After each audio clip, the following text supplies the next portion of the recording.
Some shit.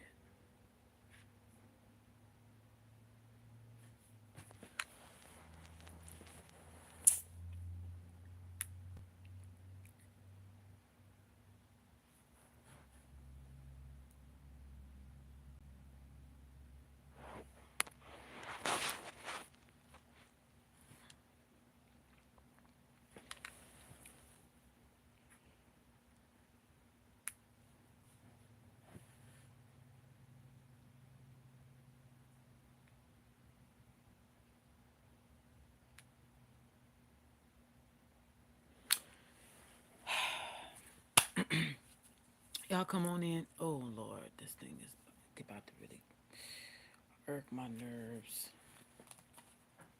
Close it. Close it. I'm having issues with uploads. I'm having to fix the issue.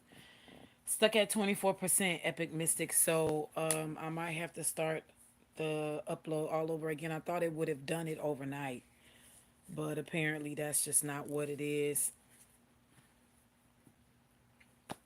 Thank y'all so much. If you check on the community board, you will see that I am having a moon ritual, right?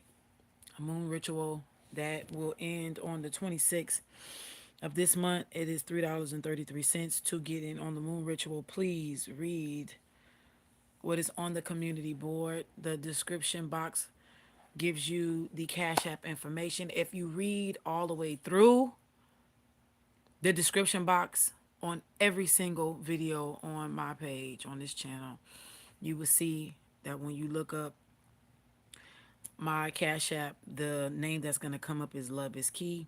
If you put in the $ ootmh, you're going to see Love is Key pop up.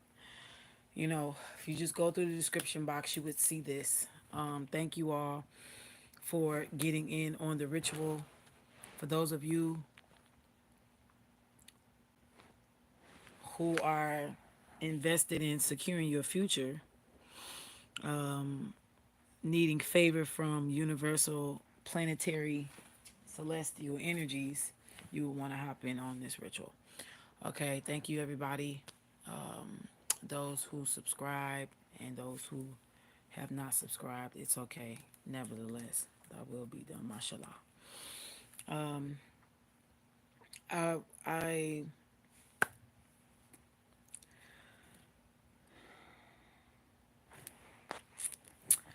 I want to share something with y'all.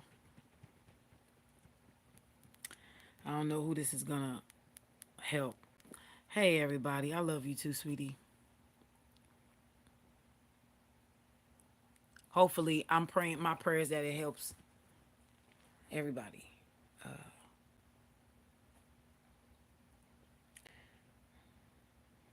This is kind of this is kind of hard for me to say. It's like, where do you start, right?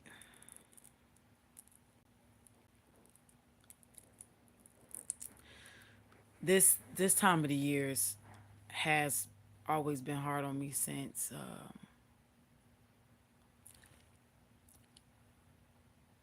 June 19th, 2015 is the transition date of my daughter. This is kind of one of the reasons why I don't care for Juneteenth like that.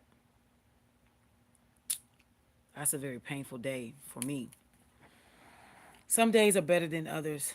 I know I may get on some of y'all nerves always talking about my daughter who passed away and different things like that. But the truth is, anybody who's been through what I've been through, and if you are the type of mother that I am, this is something that you actually pray on a daily basis to get over because it hurts so much.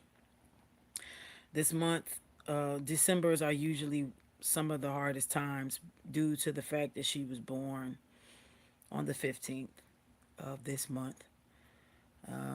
In particular, I had a issue that arose about 3 days before that time, and It's been hanging over my head ever since. There are things that I wrestle with, right?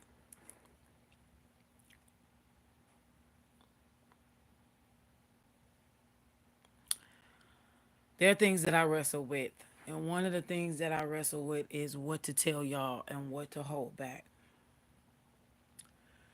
And this was one of the things that I really wrestled with, because I'm very well aware that once I put something out there, even if I erase the video, it's out there.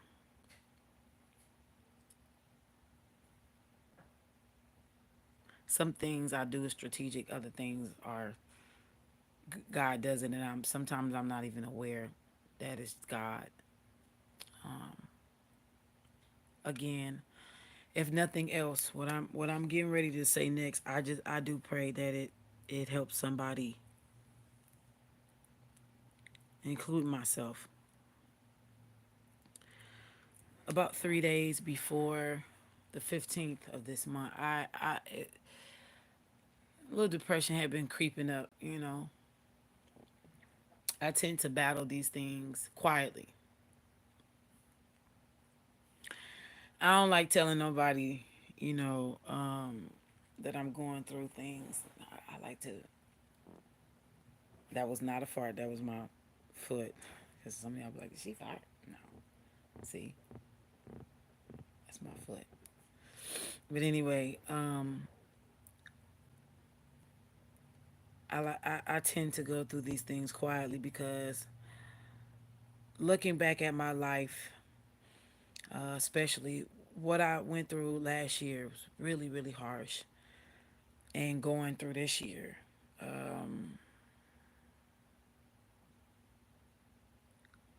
around October last year, about a year ago, it started the probably the worst, most painful yet necessary tower moment that I've ever experienced outside of my daughter's passing.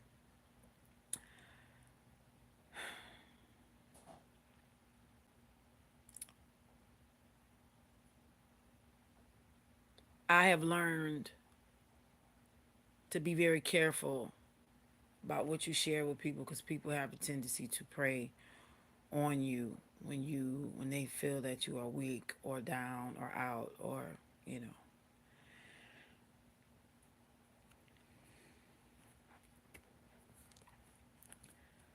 So I don't have friends. I don't socialize outside of this. It's not that I don't want to. I'm a very social person. I've became more comfortable with my introverted side just in 1 year than I have ever in my life. I've always been outgoing and social and bubbly until life happened. With that being said, I'm slowly but surely doing my best to find ways how to trust myself and my tuition when it comes to outside people, because I there are times where I struggle with the thought of the question, have I lost my way of, do I really know what friendship is? Do I really know what relationships are? Do I know? I don't know.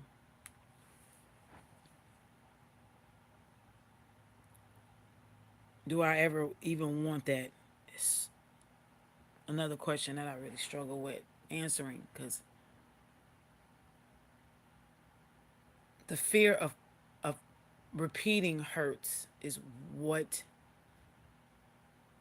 I believe I'm struggling with. I'm just not willing. I'm not willing to continue to be someone's doormat or punching bag, or so I am slowly but surely being content with it just being me. Outside of my children, just be me.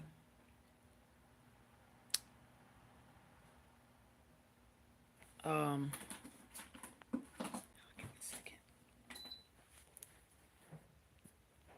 About 3 days before my daughter's birthday,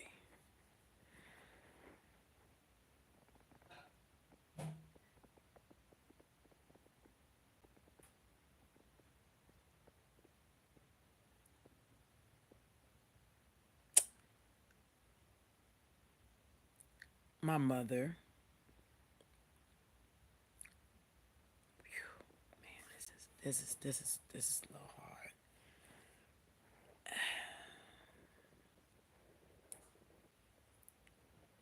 Who has bullied me for most of my life.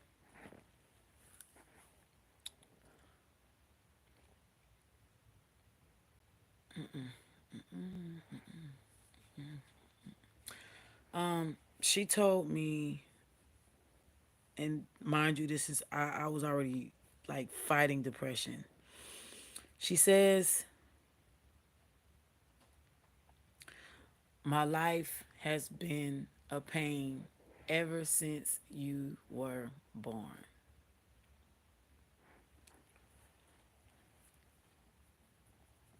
This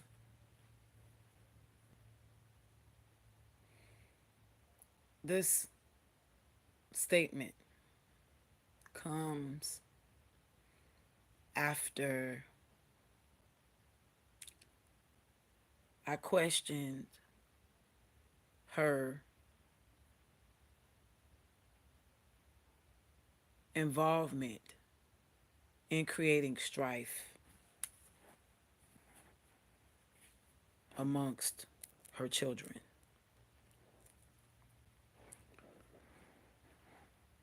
Okay. I asked her, was not disrespectful, what was her reason of wanting to always create strife, wanting to see people turn against each other.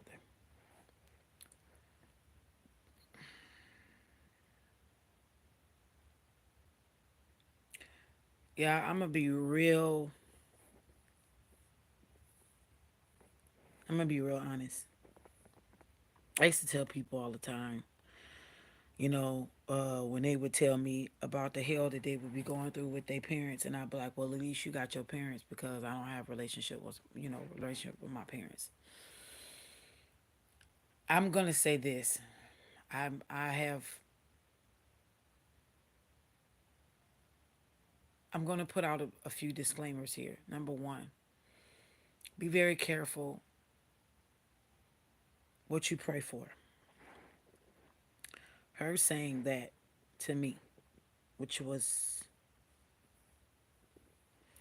probably the most painful thing I've ever heard in my life, besides hearing that doctor call the time of death over my daughter's body. This comes in as a very strong second.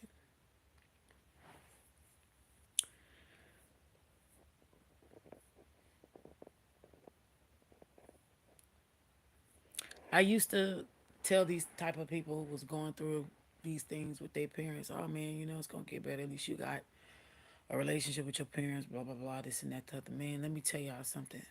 I prayed, I prayed, and I prayed because I kept in my mind, I kept seeing, I kept seeing these different things that God was showing me. What I kept seeing was revelations, and I kept ignoring them. kept ignoring them. I kept ignoring them. I kept ignoring them. And though sometimes I would acknowledge it, I would go back in my mind and I would say, nah, this can't be true. This can't be real. This can't be true. This can't be real. This can't be true. And then she would show me something else that would give me the confirmation of the revelation of what I seen was true.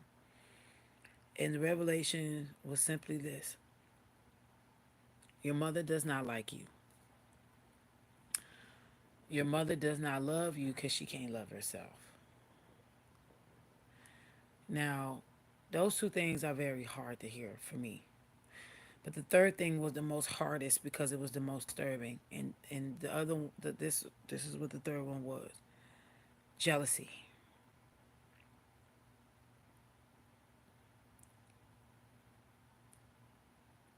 Because for the life of me, I could not understand why and how a mother could be jealous of her daughter. But I think that that's easy when you don't love them, right?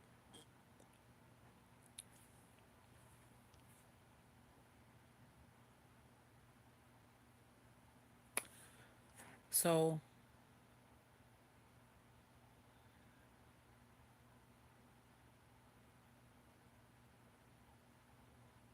oh yeah, and she says this in front of my brother, by the way, who said nothing.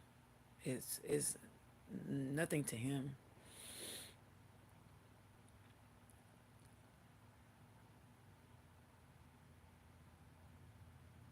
She says to me, "My life has that." I'm sorry. That's what it was. She says, "My life has been hell ever since you were born." Then I said to myself, "Why didn't you just abort me? If that was the case. If that was the case, why didn't you just not have me? Was it because you were married to my dad, who you hated with a passion, and because you were married, you felt like you were obligated to have me, or better yet, because you are extremely religious, it's against your beliefs." So I'm thinking to myself, why didn't you just give me away? And all of these thoughts started flooding my soul. And it brought back to me how, as a child, I've always felt like an orphan. I've never felt like I have fit into this family. I still don't feel like I fit into this family. The more that I evolve, the more that I start to see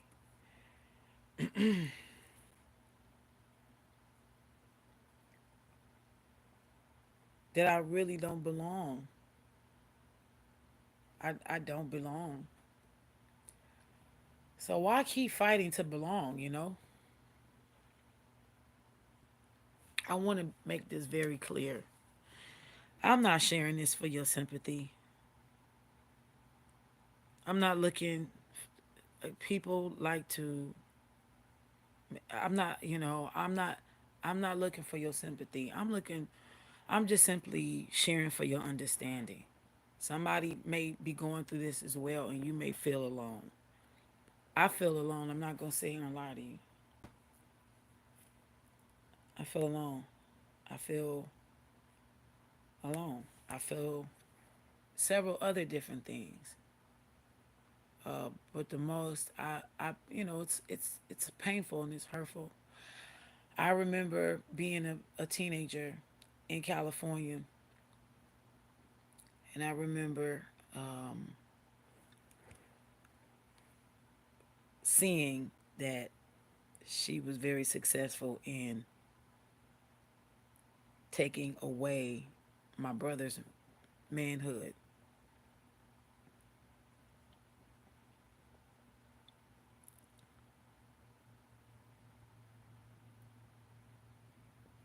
I remember when we were living in Detroit when I was around 4, how she shoved a Nintendo in front of my brother's face. And I always would wonder why she kept feeding my brother this vice, video game vice.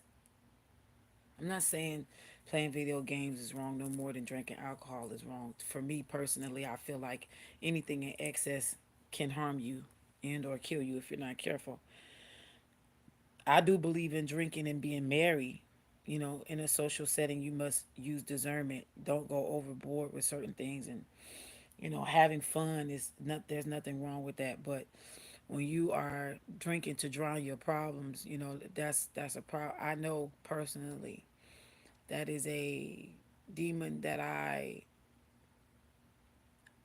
had to conquer in my family's lineage, preferably my mother's side.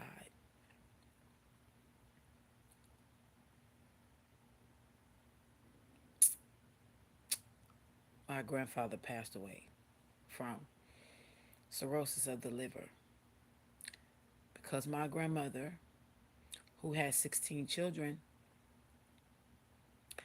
kept getting pregnant and bringing home babies in his last name when they weren't having sex.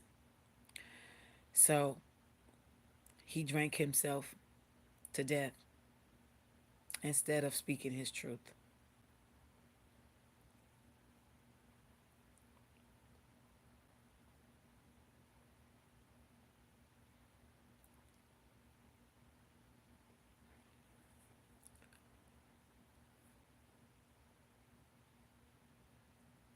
I am okay with knowing that I do not belong here. I don't think I ever did. I don't. I don't think I. I don't think I. I don't think I've ever belonged here.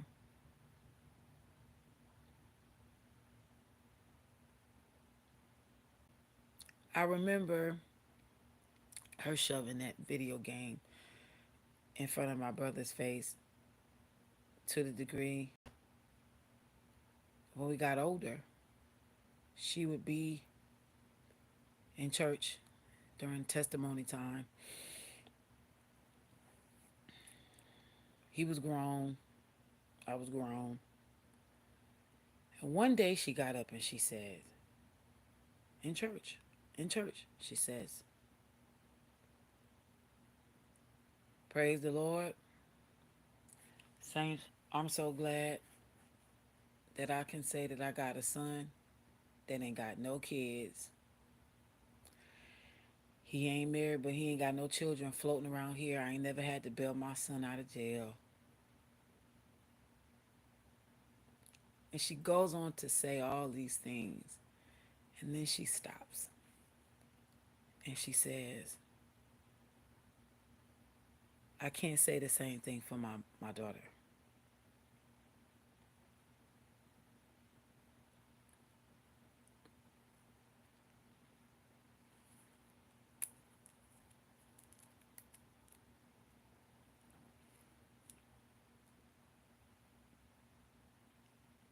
Praise God, I ain't never been to jail.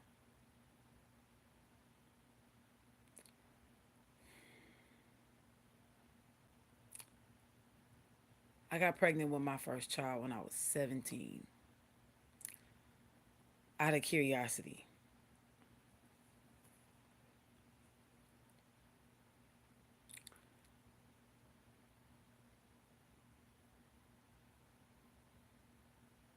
I had my daughter when I was 18 years old. She was a month when I graduated high school. She was 1 month old. I do not regret my daughter. She's 18 now. Thank God she has no children. And she has decided to wait till marriage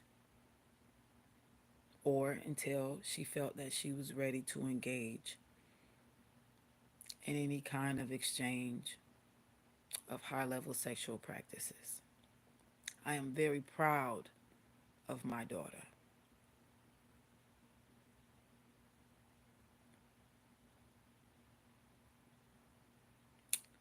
When I got pregnant with my daughter, my mother offered to take me to New Orleans to get an abortion.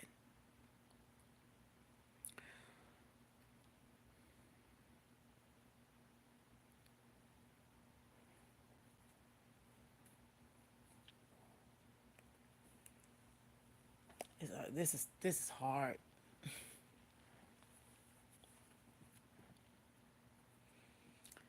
And this is the same mother who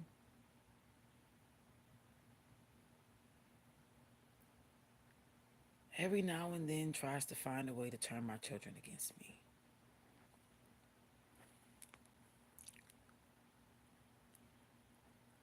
Y'all, I have prayed. I have cried. I have prayed. I have cried. I have screamed. I have yelled. I have moped. I have done. I'm not a perfect person. I have done. I feel like I have exhausted every emotion I could exhaust.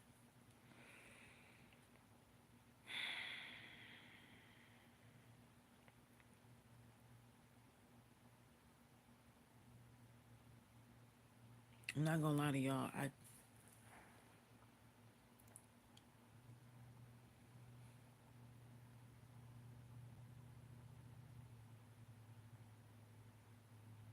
I had been struggling with the thought of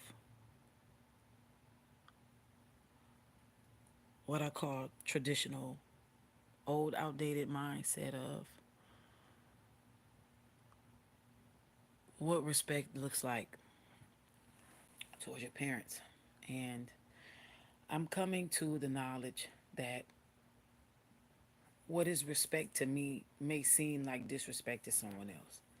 And me guarding myself, me guarding my heart, me guarding my energy may come off disrespectful to somebody on the outside looking in, but this is what I have to do for the time being because I'm in transition.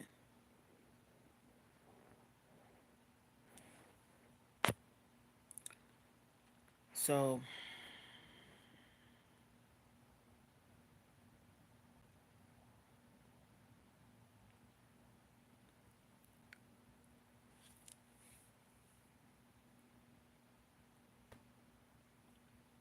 one thing in particular that I do have to release is when I was pregnant with baby Mystic, and it was time for me to have him.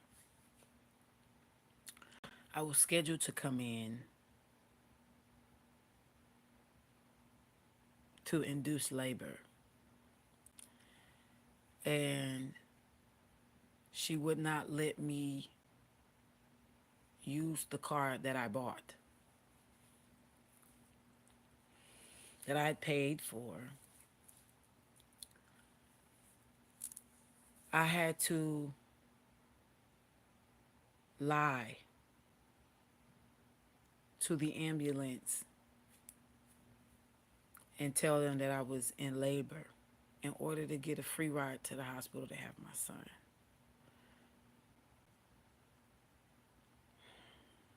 That is embarrassing.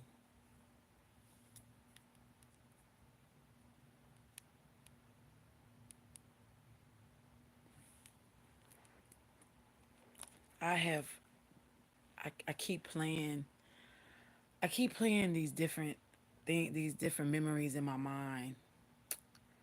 I remember traveling from Louisiana to San Bernardino, California on a Greyhound bus with my grandmother at the age of 16. At the age of 16 years old, me and her went in a Greyhound bus, and my grandmother was never really too fond of me because whatever she was holding against my mother, it just trickled down to me. And I've always wanted a relationship with my grandmother, I've always wanted a relationship with my grandmother. I used to watch the way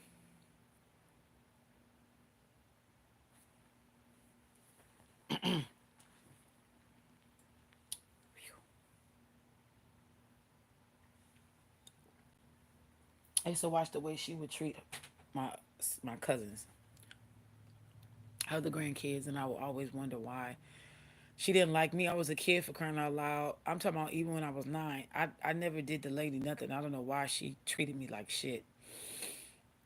But I guess again, whatever what was between her and my mom trickled down to me, and I just became collateral damage.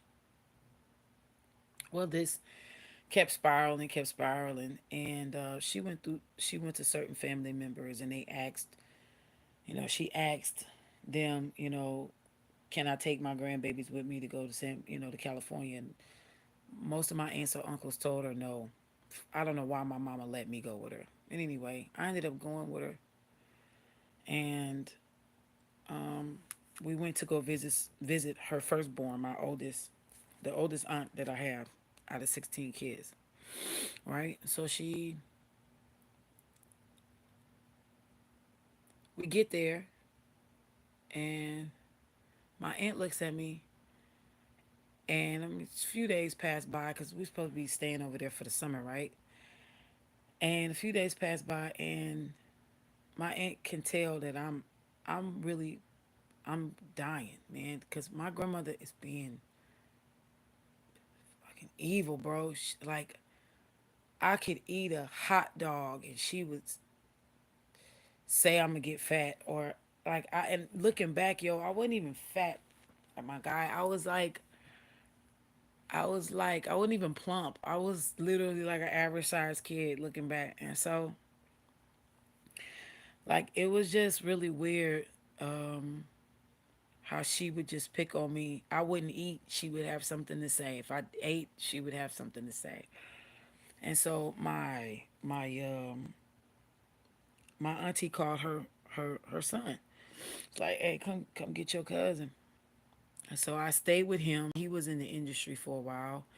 He was a manager. He was managing a few label acts, and he had a group that had opened up for Nelly. So I was learning some A&R. I was picking up some A&R, having conversations with him, and have just seeing some things. Some A&R industry type of talk.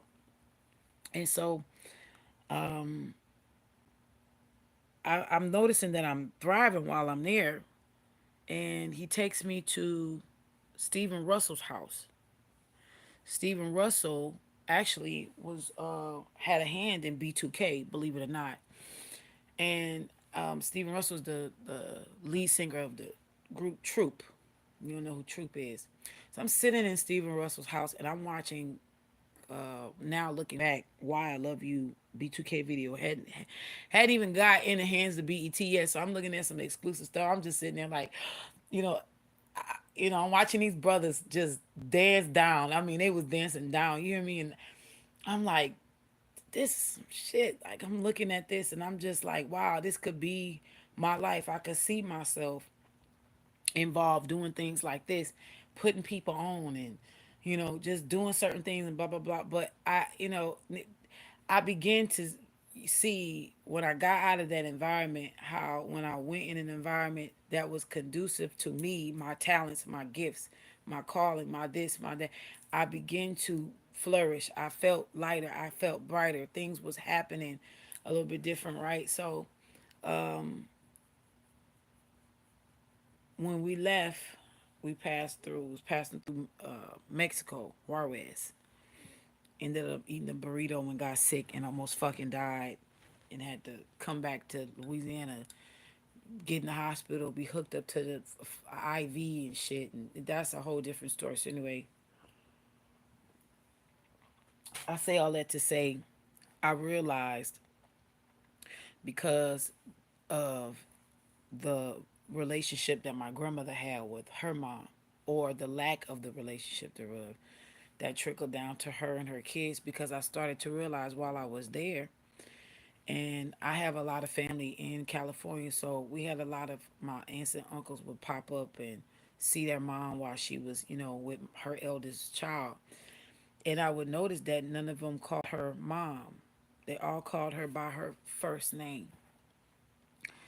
And I always thought that that was weird. I thought that was some weirdo mess. Like, you don't call your mom mom. Okay, I get.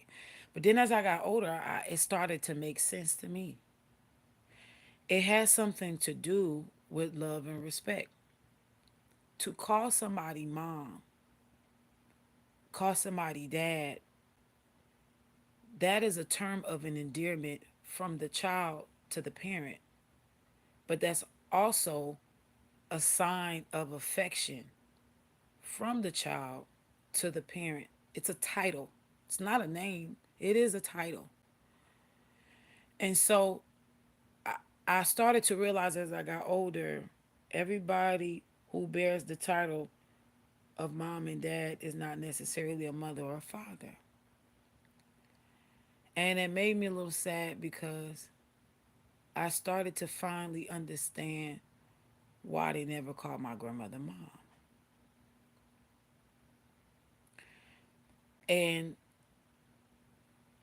I always called my dad Blue until right before he died.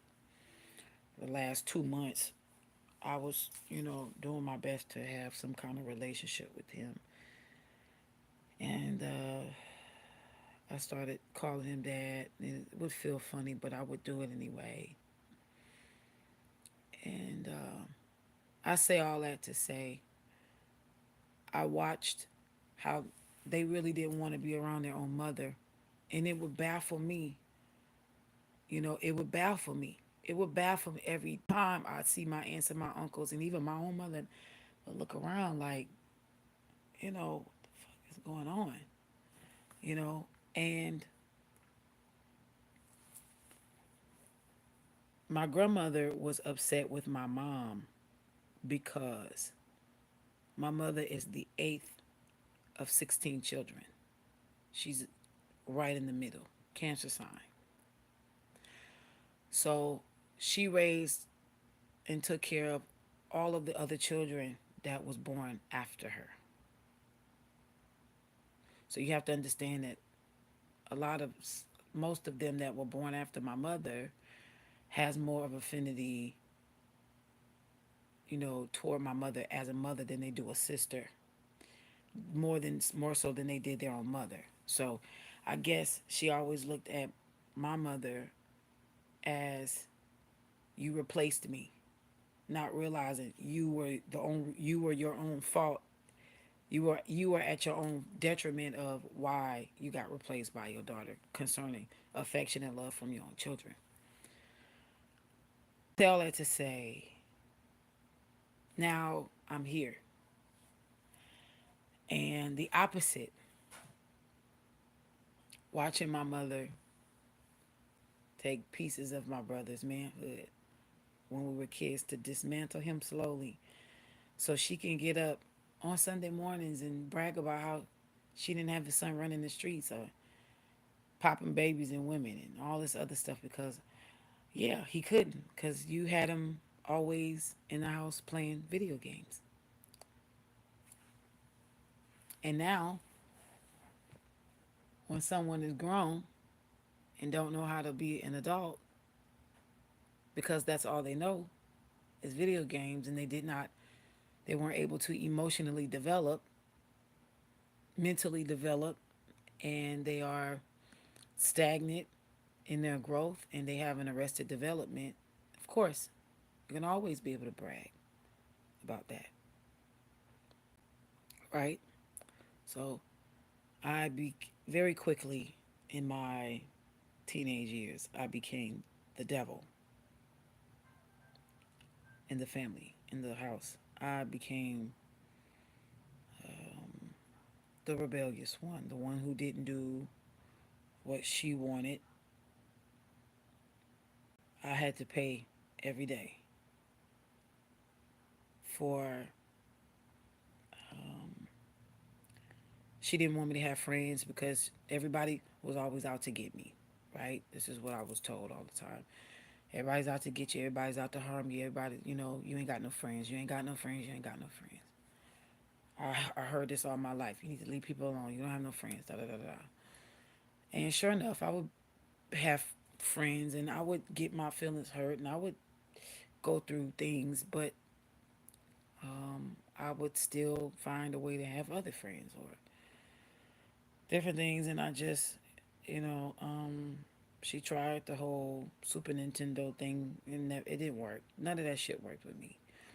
But again, the more I found my voice, I paid for it. I paid for that shit. I paid for that shit. And I'm still paying for it. I'm still paying for it. Still paying for this to this day. So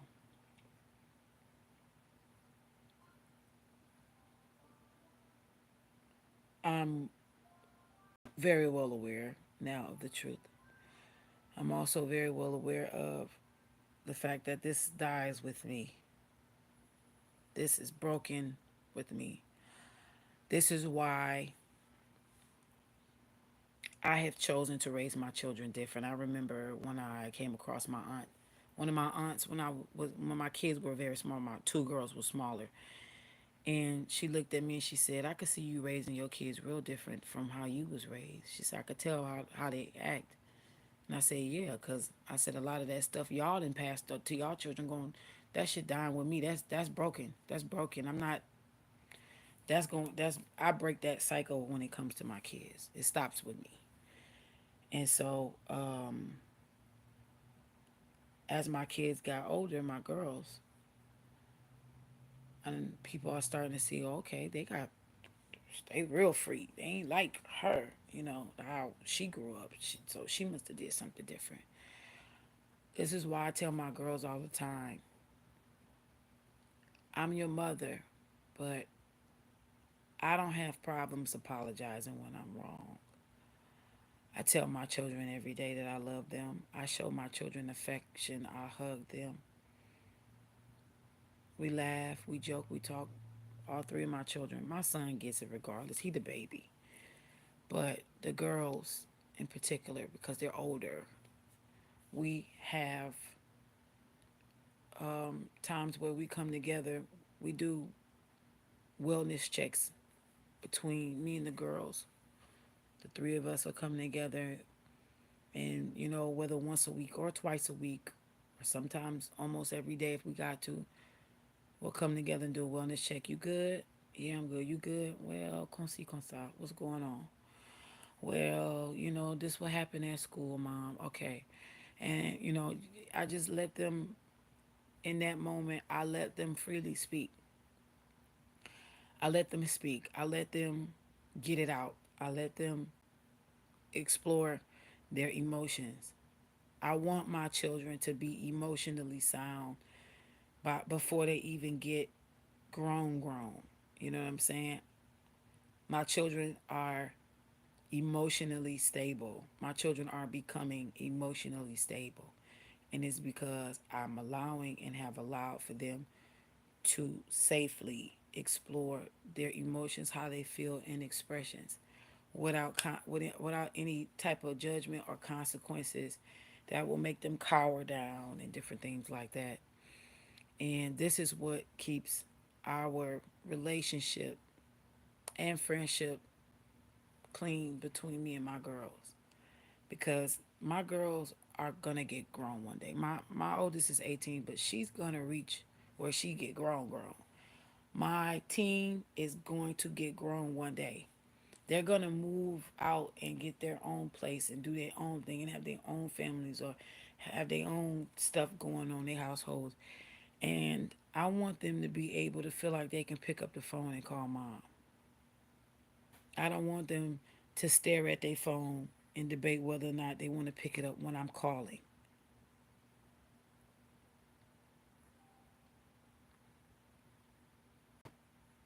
you know? And so um, I had to realize that my father gave me the fight of me having to fight the spirit of abandonment, because that's what he did. But my mother, the fight with that was the spirit of rejection. I could understand if she said her life has been hell ever since I've been a teenager. You know, I can understand that. I was rebellious, and by right, I don't take none of that shit back. I'm gonna be real with you. Yep, I was a problem. Sure was. I was a problem. I was a problem. I used to apologize to her for that all the time.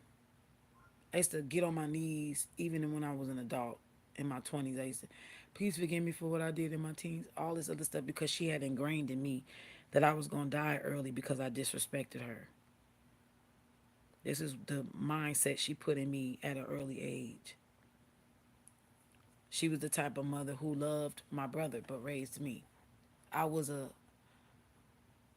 she made me feel like a liability.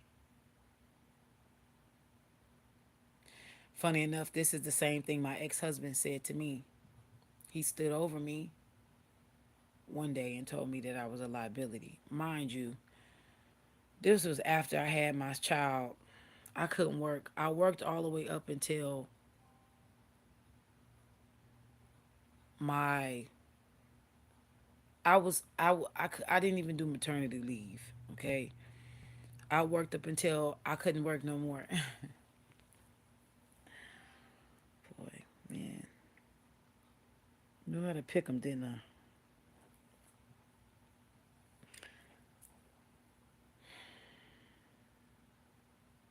It's just you know, when you desperate for things that you don't grow up with, people will utilize that to be a monster in your life, and they will paint themselves as a savior.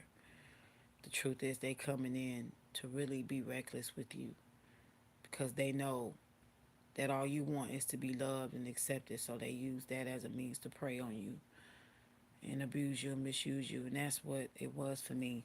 And as I heal, it's like that type of shit. Mm-mm.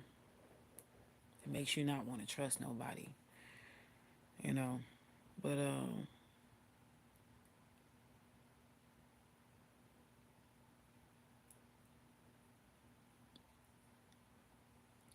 I really feel like this woman is very heartless, cold, and aloof.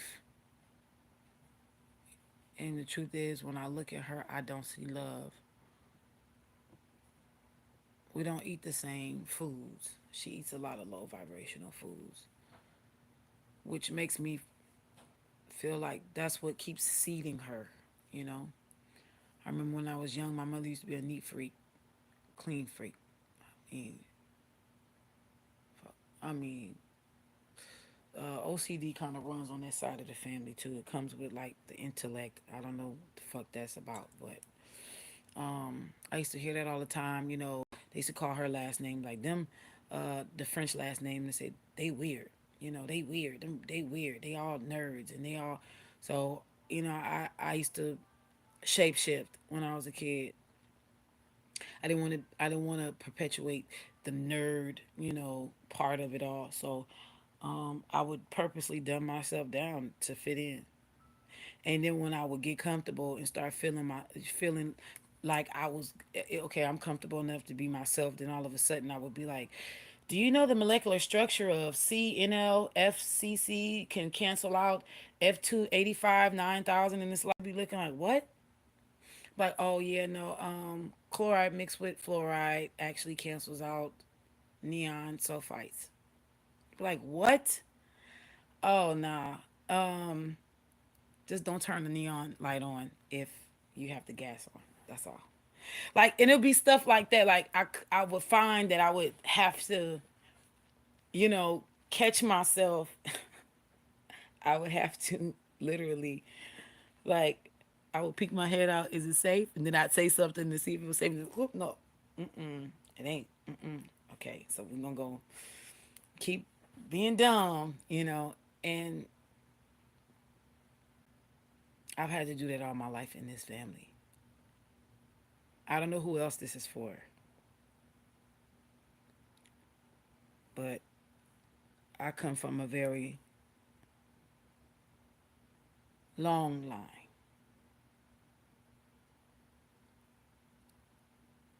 of light workers when it comes to my mother's side. The left handed path deals with my father's side, and I come from a long line of them. My great aunt on my father's side used to have these certain, I didn't know what they were doing when we were kids, but these certain women of the community would be having wars against each other to see who could do the most darkest, strongest left-handed path stuff. And apparently, my great aunt would always win. Till one day,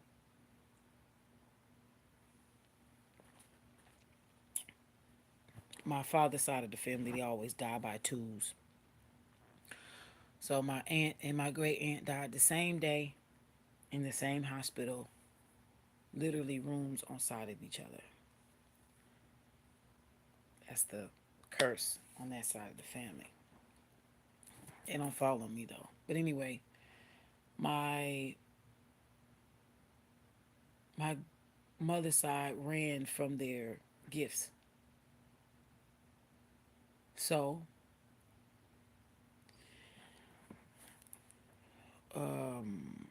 when I, at a young age,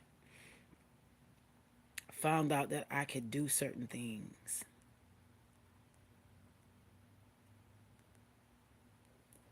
that I don't feel comfortable with sharing, that that when I found out at a young age that I could do certain things, I remember playing in nature, and some of the family members would watch the way that nature would respond, and I guess that was like a confirmation of some age old prophecy that I have no fucking idea that exists, and I guess that thing fell on me, and I became the oogie boogie man in the family, and so people treated me like I had an incurable disease, right? So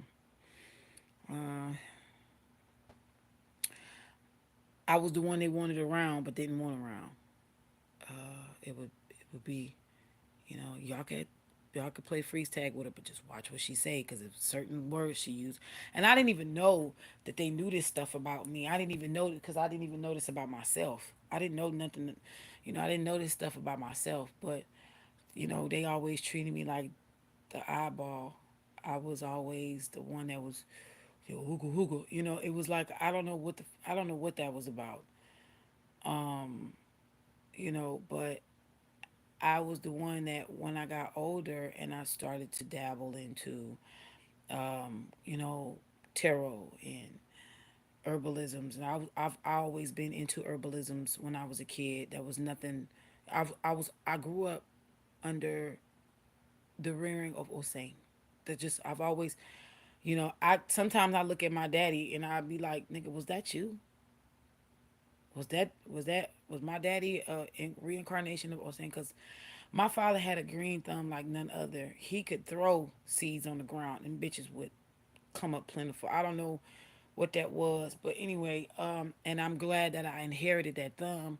He was more so the herbalist from listening to the earth. He taught me how to he didn't teach me like directly, but I watched him. He taught me how to listen to the earth. He taught me how to when my parents were married and I was very small, old enough to remember, I used to watch him, create a garden and keep chicken and, different little things and stuff like this. And I didn't see things as a threat. Like, for example, when the neighborhood bull got loose and, I was running alongside the thing and somebody had to scoop me up. I didn't know that it was danger. I looked at it like it was a friend. It was a bull. Was charging toward my brother and my cousin, but I'm running to like with the thing, and I'm like trying to figure shit. It was just weird, but I've always had this affinity for nature and what comes out of the ground and how to treat the earth and different things like that. And I watched my dad. I watched him. So I got the book smart from my mother, who was a horticulturalist for Lowe's. She was a horticulturalist for Lowe's, and I learned, how to read scientific names, and breaking down times of sunlight and different, you know the more complicated parts. So I was able to merge those two things together. I'm saying all that to say that, though I had these different energies with these parents, I was able to glean and take, but I did not realize that I had to glean and take to be able to fulfill in me what they turned away from. Nobody wanted to fulfill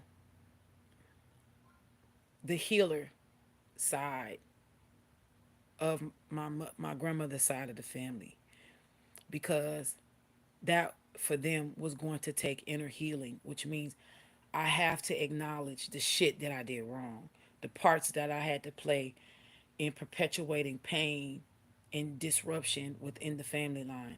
And I don't want to call my own shit out. So I'm going to sit here and I'm going to just let life live.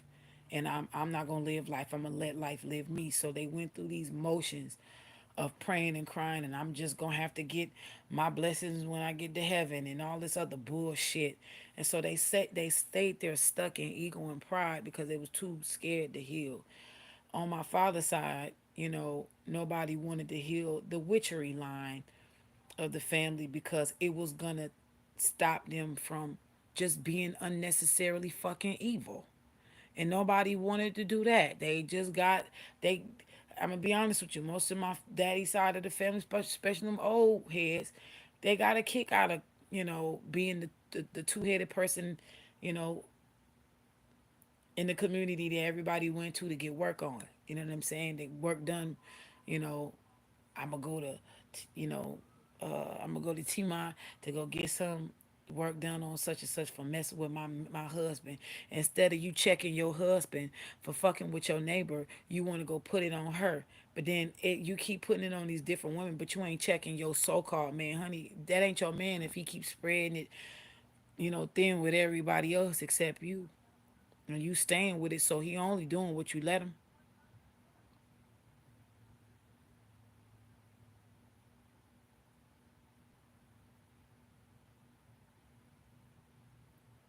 So, and that's vice versa for the men who you just butt hurt and you sensitive where you don't want to check your girl because she's so fine and she make you look good when you with your friends and stuff, but the bitch can't do nothing but keep you pussy whipped, and that really is a lie because she done went and got spell work done for her cooch box to be good every time you stick your dick in it. But everybody who keeps sleeping with your girlfriend or your wife keep having one night stands with her because guess what, they know it's bunk because that spell work is exclusive to you.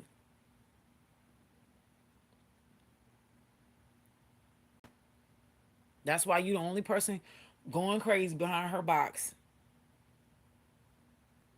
And it's an old cardboard box. Everybody didn't beat that up.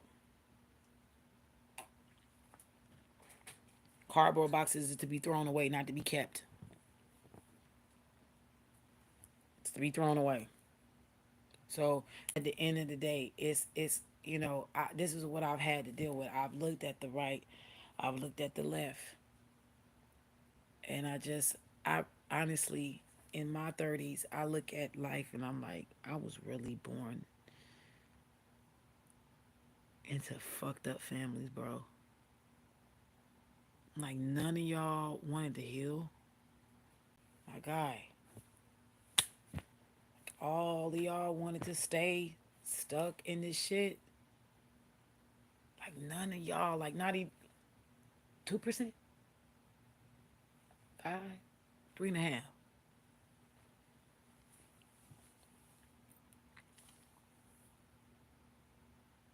It makes you sad. It makes you sad because it makes you see how people really are afraid of change. They afraid of change because they don't know what their life is gonna look like not being in control. for you to keep coming for somebody who ain't doing you shit, for you to keep doing spell work on somebody who's innocent. You feel like you are some kind of god that you feel like you have to regulate somebody else's life and you're not paying attention to your own. You know what I'm saying? That's like, you know, I'm gonna be real with you. I'm gonna use this as an example. Let's say for example, let's say for example, I might have had a crush on Brother Watermelon, right? Let's say all my life I had a crush on Brother Watermelon. And let's say Sister Lemon over there just knew with her sour puss ass. Sister Lemon knew that I had a crush on Brother Watermelon.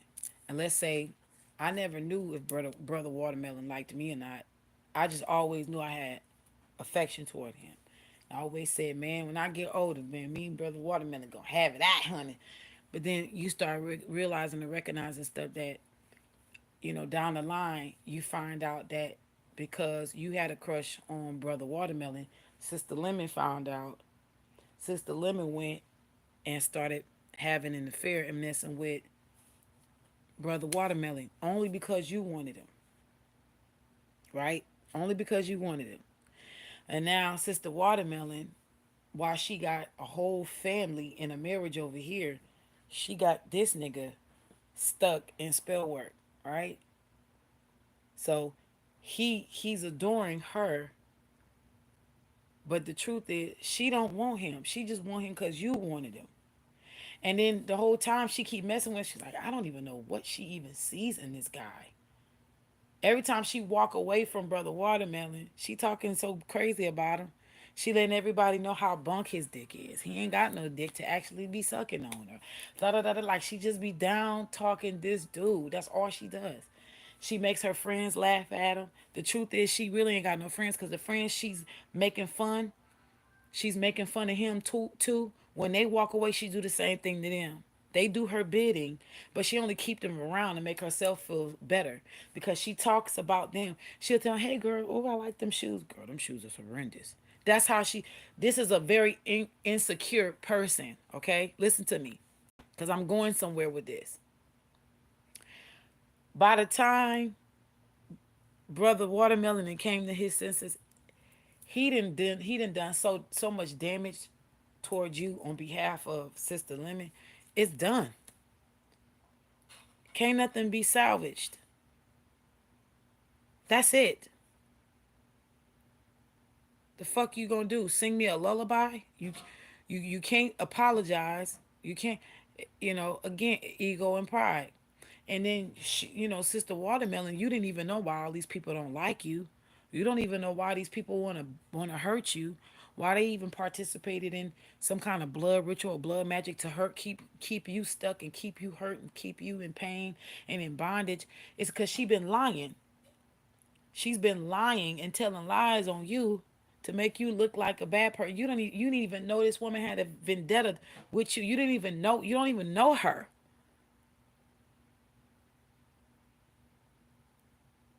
But because she has the funds to be able to pay people and keep you, it's sick.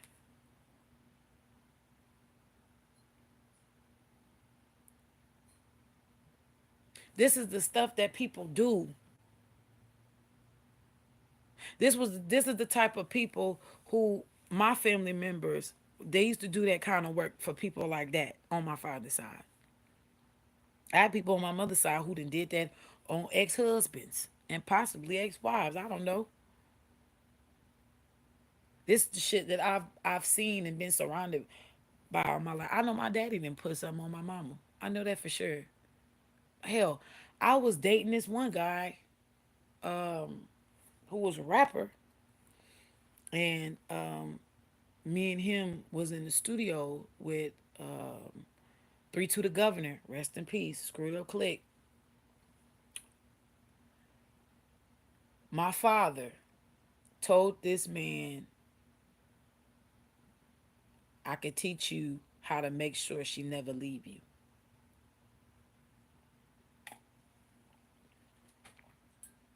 He was telling my boyfriend at the time this about me. He told my then boyfriend how to keep me in bondage to him, and that if I ever left him, if we ever moved together and I was to pack my bags, he said the last step that I would hit, she dropped dead. My father,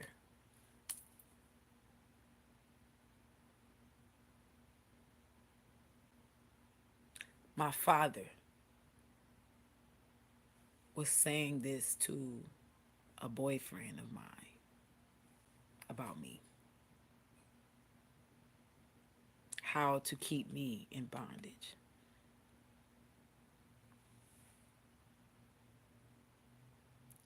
Y'all, when I look at my life, I don't even know if I had a fighting chance. I mean, I'm still here, but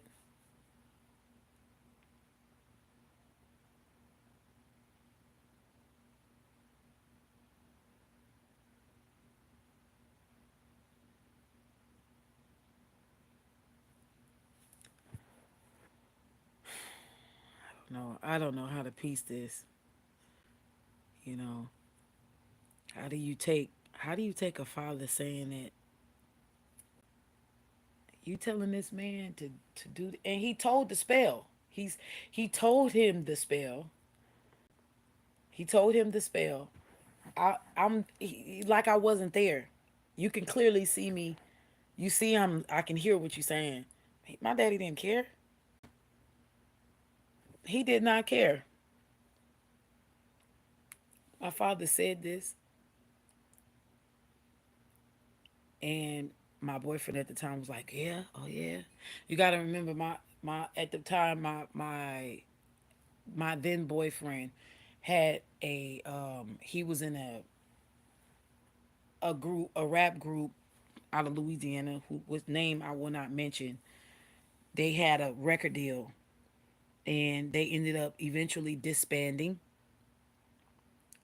and he became a solo artist. Apparently, out of all four of them, oh shit! Apparently, out of the whole group, he was, I guess, the best. And I was all the songs that it ain't that weird. I didn't even know how to believe in myself back then. All the songs that I'm on was like local hits. Like that's what made, because um when we had that concert, and it was with 3-2 the Governor was there, and we did that song with 3-2 the Governor. It was, man, bro.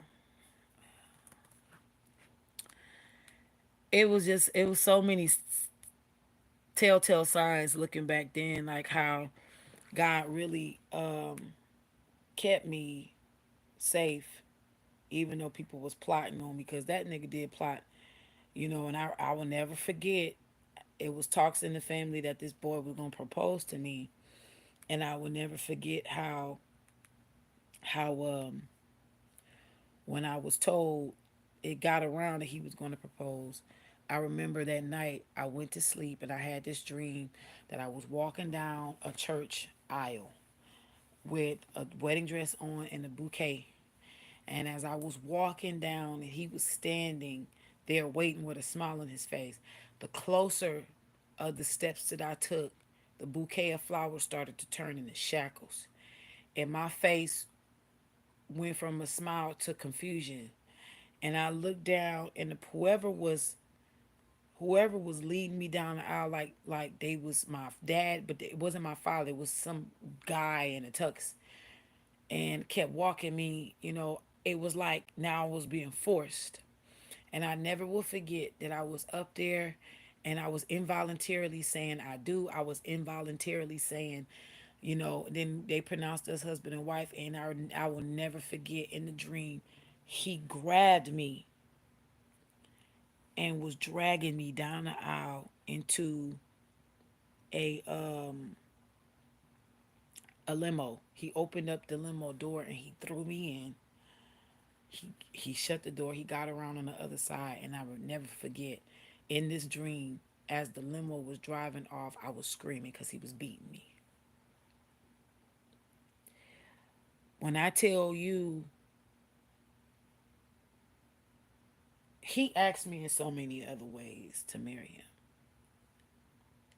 I didn't. Apparently, of course, you could. I didn't. I didn't. I didn't. I don't know, bro. I'm not gonna lie to you.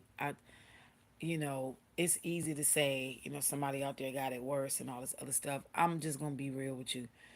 In particular arenas, that can be gaslighting because you don't want to diminish your own feelings. You don't want to diminish somebody else's feelings. That is exclusive to them and what they're going through at that moment. If you don't have something to help, to say to help them move through their emotions, shut the fuck up or just leave and allow somebody else to come in who is way more spiritually and emotionally mature to help them handle their own feelings. But I say all that to say, I used to gaslight myself and be like, it could be worse. People out there way worse. Let me tell you something. Nobody should have to go through having that kind of pain, dealing with parents. People are going to be cruel to you in this world. People are going to be cruel because not everybody is nice. Not everybody is caring. Not everybody is loving. Not everybody is this. Not everybody is that. Not everybody is blah, blah, blah, blah, blah, blah, blah. But, the truth of the matter of it all, the truth of the matter of it all is it's simply, you know, when you're getting it from your parents,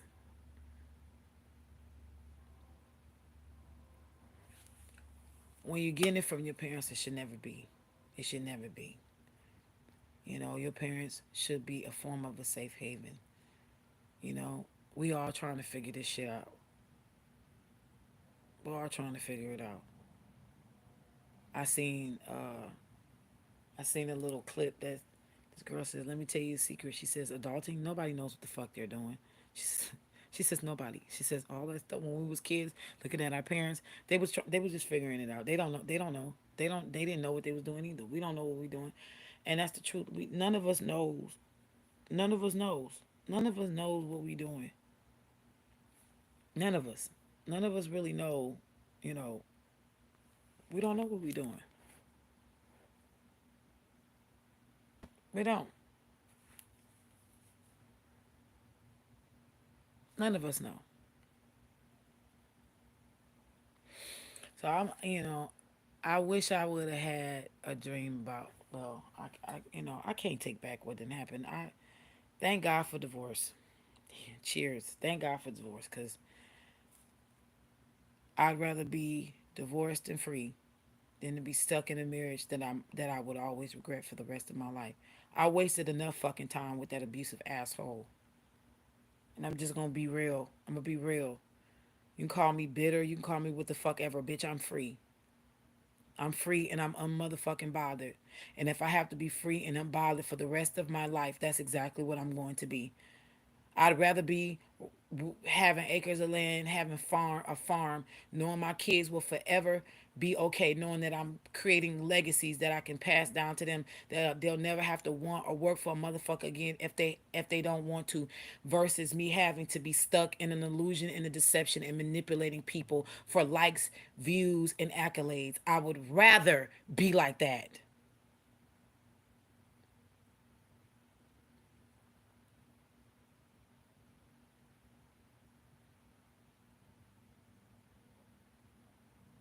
I'm not shaming nobody. I've never shamed nobody who go through divorce. Was I afraid to go through a divorce? Yes, I was. Because I did not know what the fuck my life was going to look like after the fact, because I had built my life around my children and his raggedy punk ass. So I didn't have my own identity because this motherfucker was always getting back rubs and feet rubs with his stank corny ass toes and all this other shit, and 6-course meals with me breaking my back every fucking place and not being able to even get a rub when I was going through debilitating cramps. So yes, I'm grateful and thankful for divorce. When he coming back from whoring across the country in Georgia and coming back. Ain't no telling how many kids this motherfucker got spreaded in the United States outside the marriage we had.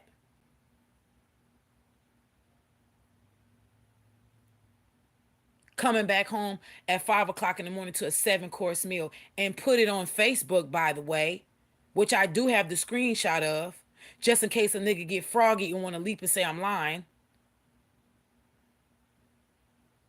I was that kind of wife. Doing wife shit to a man who did not deserve that kind of shit.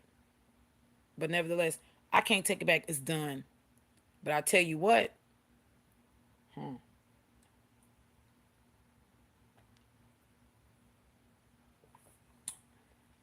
I'm definitely my own husband now. Tell you that right now. Fuck that. I ain't bitter, bitch. I'm better. And I'm gonna make sure that I stay better.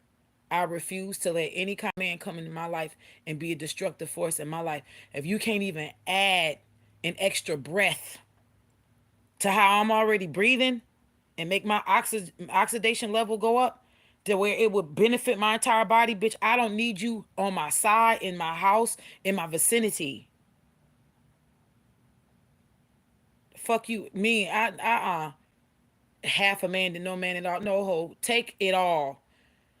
My headache and your heartache is now your headache and your heartache. Please, thank you. Thank you for being the U-Haul truck in my life and getting that trashy shit out of here. And now you stuck with him and can't get rid of him. Thank you. I'm so grateful. Because now you can see that what I was saying was not a lie.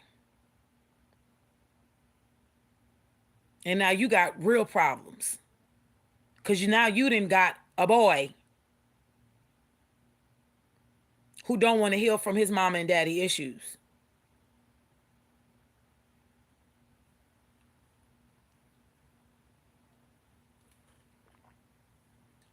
So I'm grateful. And I'm going to be real with y'all. Again, I ain't about to be sitting in no marriage so I can say 20 years. I've been married for 20 years, 40 years. Fuck all of that. If I ain't happy, I'm getting the fuck out. Period. The hell? I'll be happy by myself. Period. A man means that much?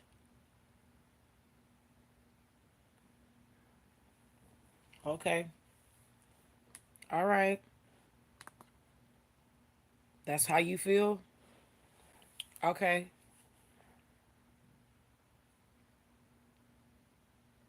I don't have a problem at this point with living on my own. I don't. I don't. I don't have a problem with living on my own. I don't. Yeah, I don't. You know, for somebody to hold you at night and all that, yeah, that's good and all. Then I don't want nobody holding me that's gonna cause destruction to my life. The fuck out of here. I heard a man say, I heard a man in so many words, he said,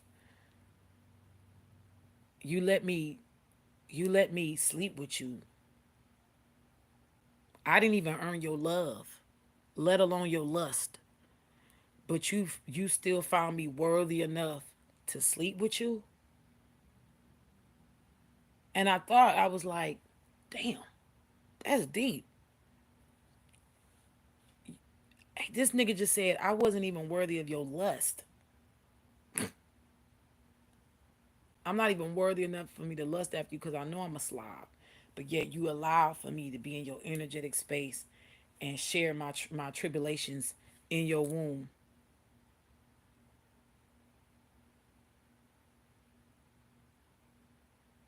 And I'm like, I ain't doing that shit no more.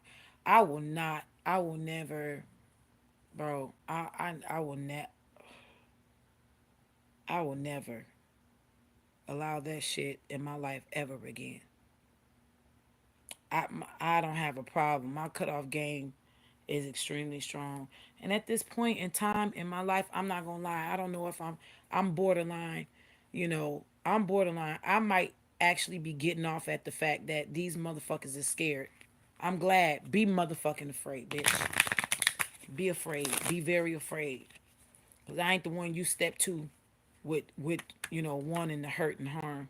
I will wreak fucking havoc in your life the way that I feel.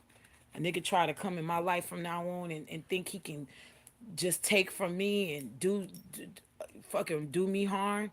The way my ancestral lineage is set, nigga, you wouldn't even want to think once or twice about that. You can't even approach me on some fuck nigga shit. Be very afraid. Be extremely afraid. Hell yeah. So, you know, I just have to keep telling myself, hey, I ain't got no prospects. That's fine by me. I don't give a fuck. I don't have prospects. I don't have prospects. Them prospects looking at me like, yeah, we wanna get in her good graces, cause yeah, we just wanna use her shit up. We know that if she in our life, we gonna prosper. But you don't want to treat me good. You don't want to treat me how I'm supposed to be treated. You just want to gain shit off of my energy. I just had to cut. I just had to cut somebody off recently in friend mode. Every time you call me, you ain't asking me how I'm doing. It's always about you. Always questioning, what should I do about this? What do you think I should do about that? Yeah, let me tell you the issue I got going on. And I'm like, okay, you ain't gonna say, hey, how you doing? How was your day? What what you want to talk about? There was no interest in me. I ain't about to do that shit no more.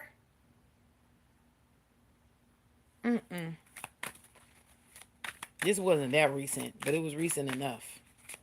Nah, no, no. I don't play that bullshit.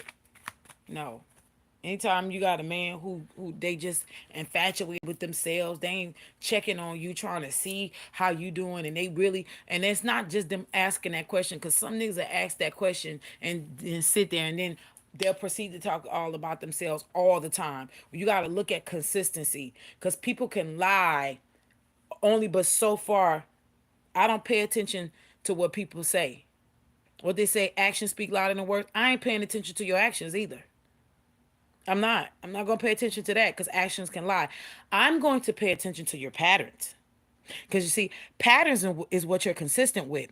If I know that I can count on you every day to wake up, wash your face, and then brush your teeth and eat breakfast, and that's what you do every day, and you don't change that, those three things you do in that order every day, that is your patterns. Okay? Actions is something you can do right there and then at that moment. That can change. Action speaks louder than words, my ass. No, it doesn't. I'm going to pay attention to what you're consistent with. That's going to tell me a lot. And if you're consistently always talking about you and worried about you and dumping your shit on me, you need to go find another receptacle. Because I'm not your trash can. This case is closed. Period. This case is closed. So you can go on with that fuck shit. And I'm there. I'm there. I'm there. I'm there. I am there. I am there. You know, and again, learning and seeing the pain that my own parents has caused me. And as I'm healing, and you got to understand something, y'all. Let's stop being so damn spiritual. I am a healer. I am going to attract high vibrational people and no good fuck boys. Because no good fuck boys want to feel good about themselves, just like high vibrational people want to maintain the feel good about themselves they've worked hard for. Okay? So some of y'all need to stop saying, well, you keep attracting those kind of people because you stuck in that energy. No, that ain't always fucking true. And stop saying that, because you got people out here second guessing themselves when they are doing their best, waking up every day to love themselves the best they know how to in that time, in that holding capacity and space for them to fill their cup up as much as they can in spite of whatever life has thrown them. Stop saying that shit. You are projecting on you because your pussy is broke or your dick is having Ace of Wands issues. You're projecting that file on others. That's what you're doing. Stop that. That may be true for some people, but you better have discernment when that comes out of your mouth. Some people are just straight healers and their light is going to shine. But all kind of bugs want to be warm at night. When they see a light that is burning brightly, everybody's going to want to flock to the light. If you a lighthouse and there's a bunch of ships out there at sea, lost at sea, they are all going to travel toward the light because they know that is a safe haven. The lighthouse is a beacon of light. It's a safe haven. So of course you're going to get moths and butterflies. The fuck you want somebody to do? Stop saying that. That's so toxic. That is so toxic. I will sit there and look at you and I will study you. You won't even know. Day in and day out, I'm studying you and I'm taking mental notes and I'm putting them up in a folder and I'm casing your ass. Case study number 452 BB6. Case study number 452 BB7. And I'm every day I'm filling out papers because I want to see what you consistent in. The moment I see you been consistent in something, whether good or bad, there's going to be some kind of rewards. And depending on what you've been consistent in, your reward is going to with me, you're going to figure that out. I don't deal well with selfish, egotistical motherfuckers. I don't. I don't. I'm not going to stroke your ego. I'm not that kind of chick. Do not approach me if that's what you're looking for. If that's what you want, go find a weaker bitch. Because it ain't with me. I am not going to stroke you. I stroke dogs. I stroke cats. Even a bird. A little porky pig. I'll go to the petting zoo and stroke a goat. But I won't do it to you.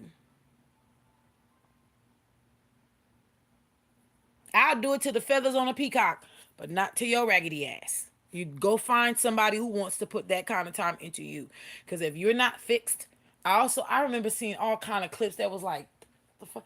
What kind of relationship advice people are giving today is insane.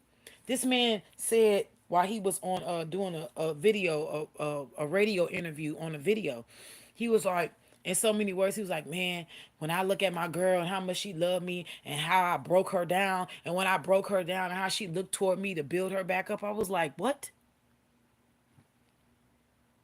That sounds like somebody who is struggling with not only loving themselves, but getting self-validation, self-worth to the degree that you find someone who basically is still in their pain modes and mechanisms from whatever childhood hurt she may be going through. So you find somebody who feels like they looking for a daddy and a mama. So you break her down so that she can look towards you to build her. That's some narc shit.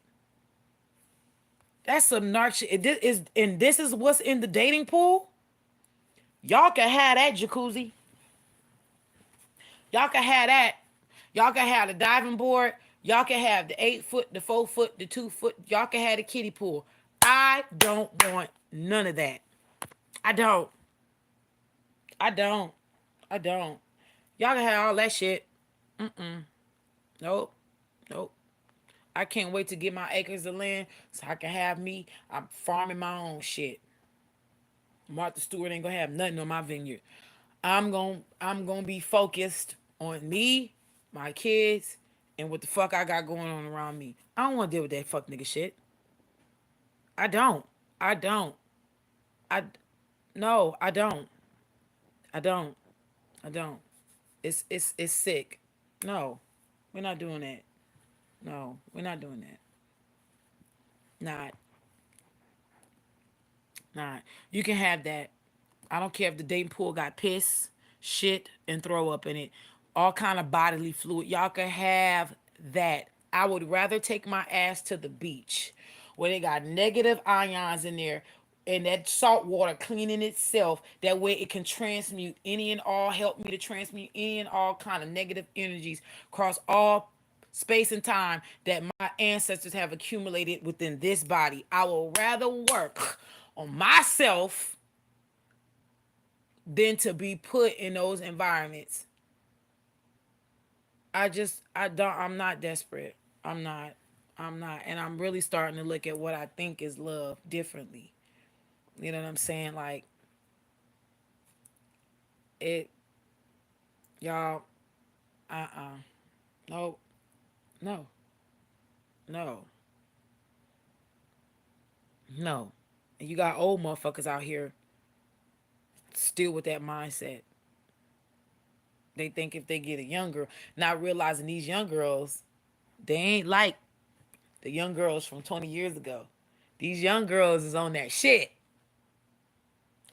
And you getting played with your old ass.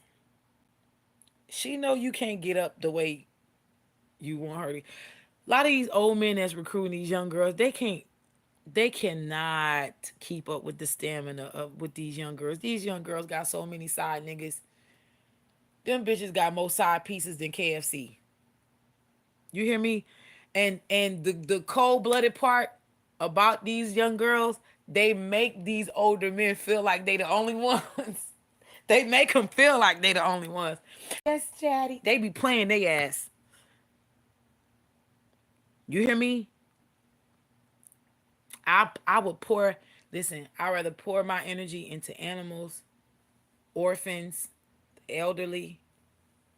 Pour my love into healing, creating. And I'm talking about outside of my kids. My kids always gonna come first when it comes to making sure that my love is going. I'm gonna always love my children. And pour into my kids. Outside of them, like I'm not, I'm not, I'm not, I'm not there anymore. You know, I believe in love, but not in the aspects that I used to. I don't see it that way anymore. And a part of me, I don't know if it's dying or I don't know, but I don't see it that way no more. I don't see it the way that I used to anymore. I don't. I don't see mercy and grace the way that I used to anymore either. I think some people should be fucking punished. I think some people's heads should come all the way the fuck off and roll. Yep. I think some people should forever be tormented for the shit they have done across many lifetimes. I do. I don't think everybody deserves grace and mercy. I think it's extended to everybody. But I think that people's the way that they do things in life causes grace and mercy to be blocked from them. I do believe that there is something called a point of no return. I believe that there's a threshold, or what the Bible says, the cup of iniquities are full. Right? I believe that threshold. I believe that there's people who cross that thread. Once it's crossed, you should be eradicated from the depths of the earth. I don't think you should. I think you should go to the lowest of the lowest of the lowest point of hell, the most horrendous part. That's where you belong. I just, I believe grace and mercy is there, but when you purposely out here just doing just foul shit, you don't care. Yeah, I just, and so I personally believe that I'm looking at things different now, and I'm not I'm awakening up to certain things within myself and the way that I maneuver, and I I don't mind left-handed shit for certain purposes. I don't mind left-handed shit. I used to mind. I used to, but nah. If you know, especially if you coming for kids and certain things, yeah, you gonna get fucked up. No apologies. Non-reversibles. Just is what it is. You know, some people sometimes people will push you to defend yourself. You know, and it's your God-given right to defend yourself.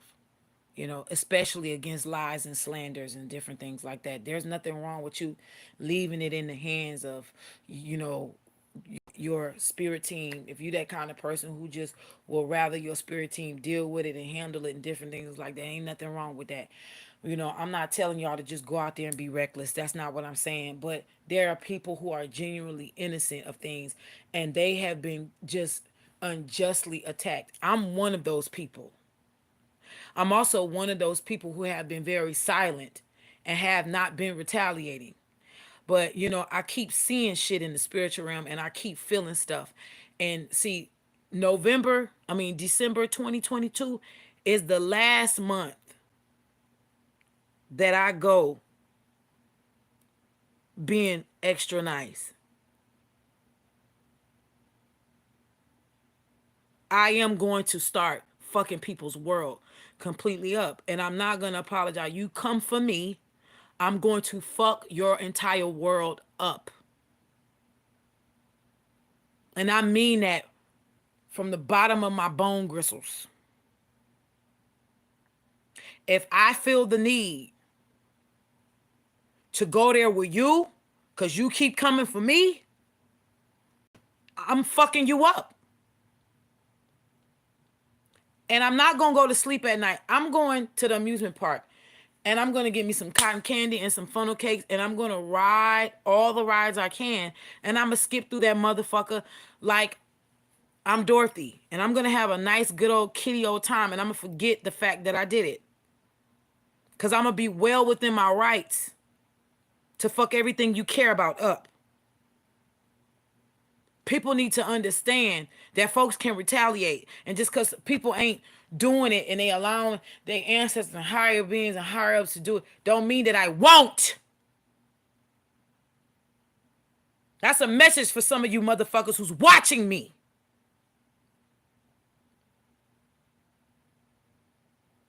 Because I know you be lurking. You ain't got nothing else better to do. You ain't got no life. You want one very badly, which you need to get one. And I'm noticing a lot of these karmics that be watching. Let me tell you a little secret, especially y'all women. Ladies, please understand, her vendetta against you ain't never been about that man. Okay, I'm going to say that for somebody who didn't get it.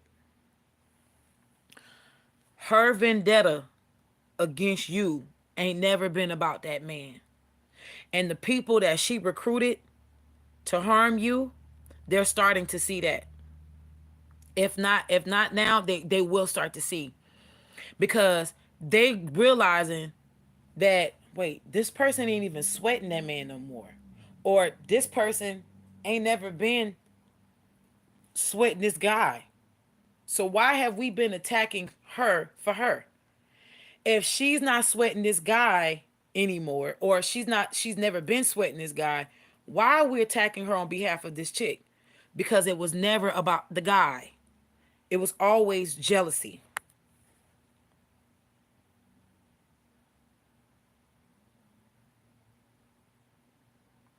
Y'all gonna keep fucking with the right light worker, and they gonna dark work your ass. They gonna mollywop your ass in the spirit and gonna be dragging you. And I'm telling you, you so fucking dumb.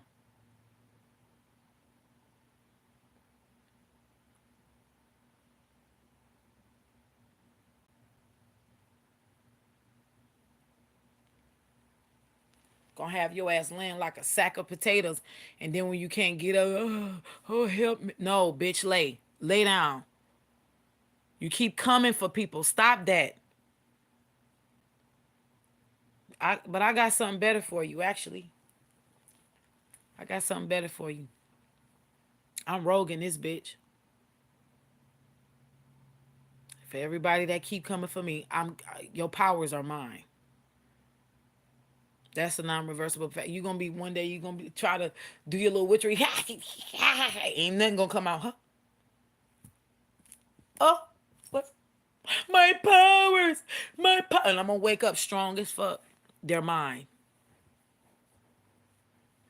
You ain't gonna have nothing.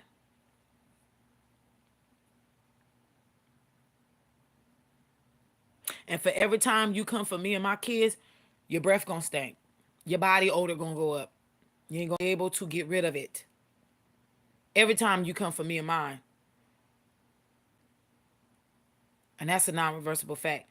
Every time you come for me, everything you think about is gonna crumble. Yeah, we doing that color purple shit. And that's a non-reversible fact. You need to start speaking, y'all righteous ones, start speaking on y'all life. Anytime anybody come for me and my kids, your whole fucking world is going to fall apart. Every secret you have is going to come to light immediately. Nobody will no longer be scared of your punk ass. They gonna see how powerless you really are, and they gonna mollywop your ass for me. How about that? You keep thinking because we just always talking about healing and love and peace and joy that we won't go there.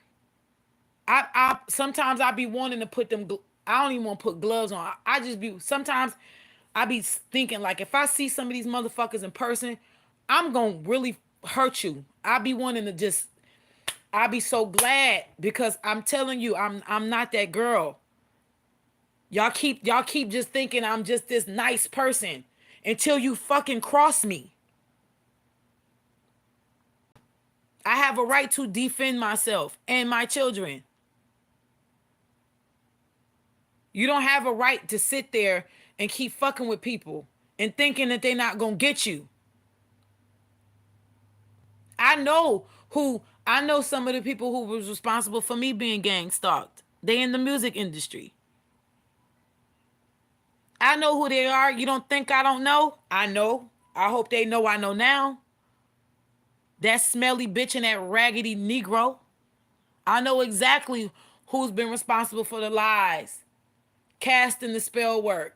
Her and her raggedy ass mama. Yeah, I said it. Bitch, what you gonna do about it?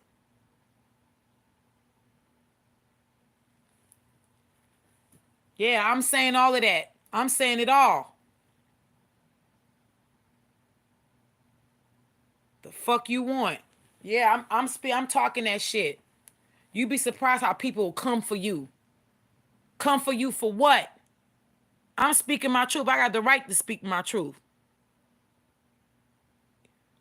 Your raggedy ass daddy, your raggedy ass whatever else.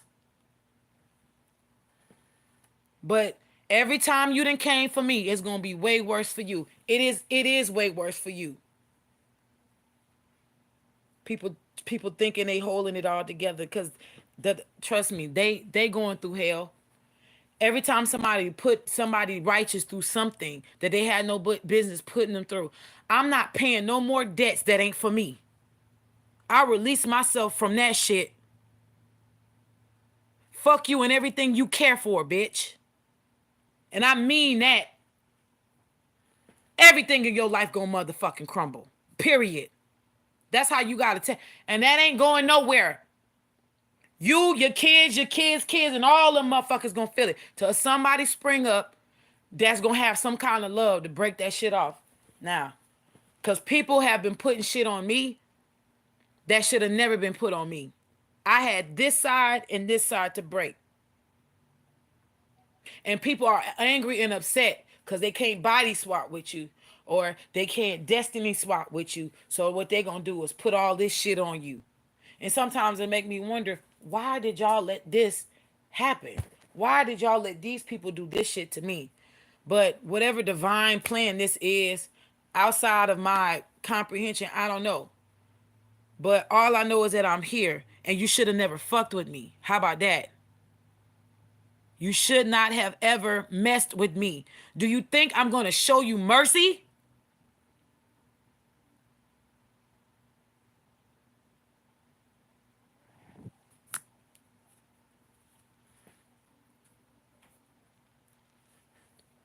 I won't ever show anybody that kind of mercy.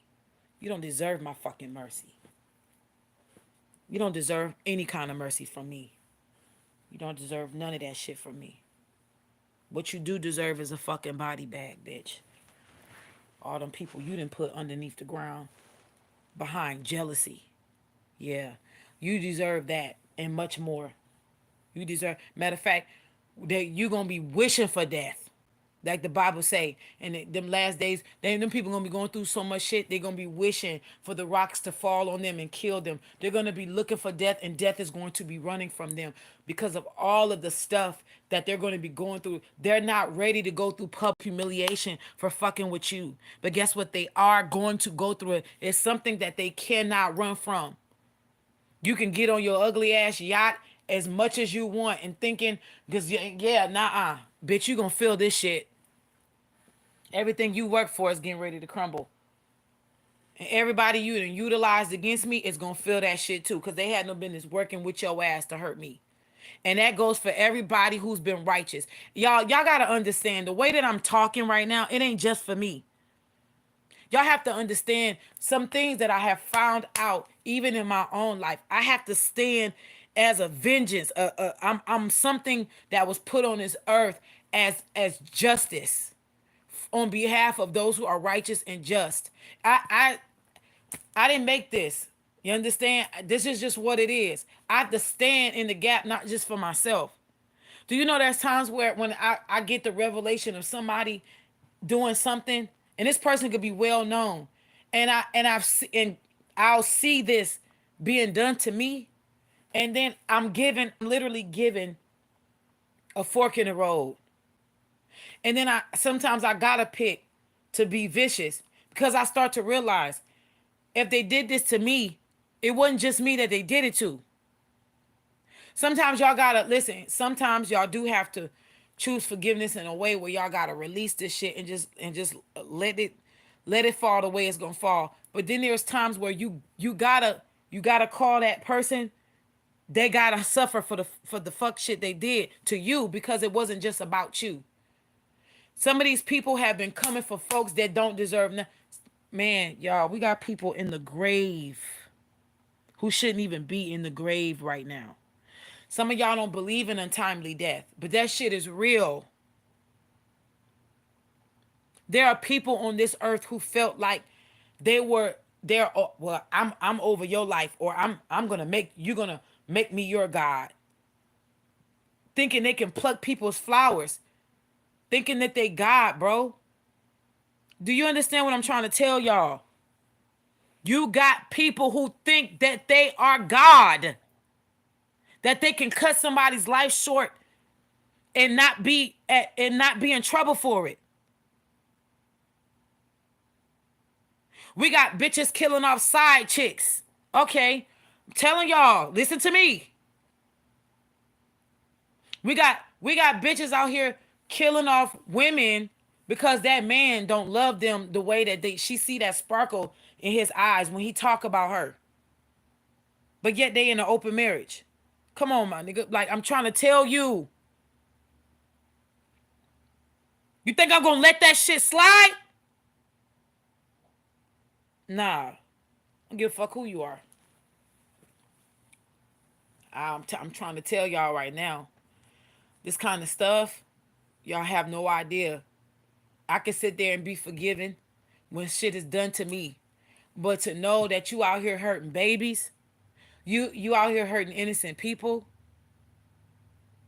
you coming for old folks, and then you lying about it, I don't have no respect for you. I ain't got no mercy for you. And I damn sure ain't got no grace for you. Yeah. You and everything you thinking about, everything you love, everything you claim to love. Mine!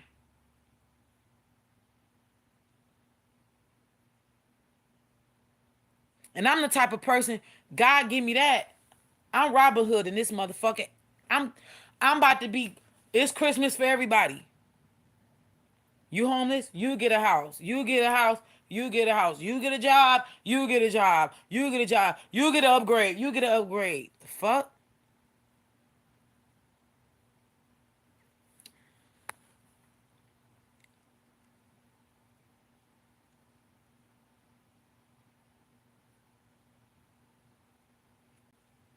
That's sad, man.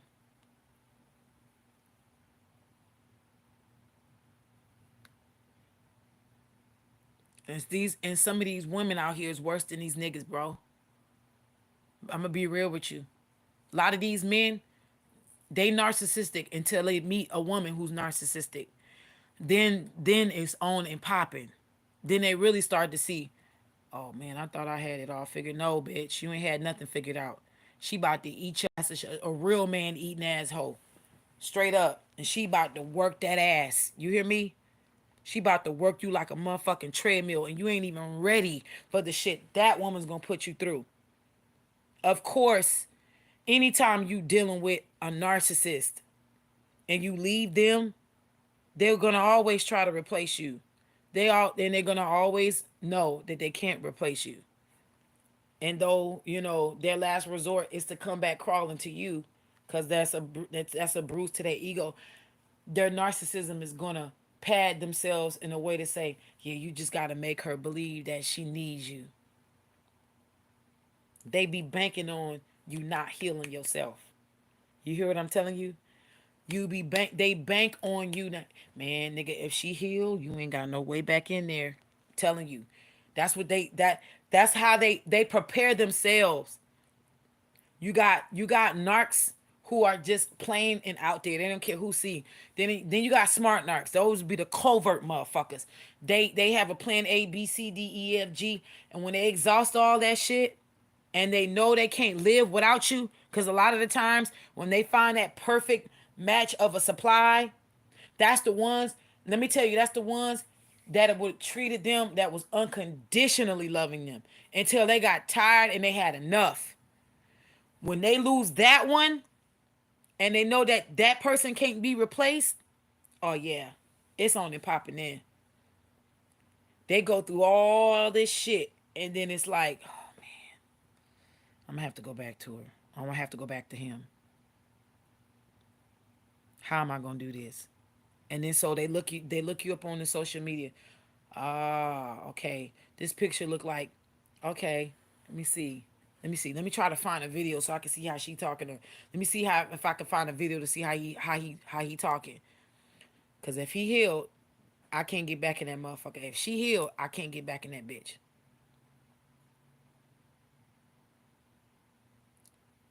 They will never be okay without you. They will never be okay.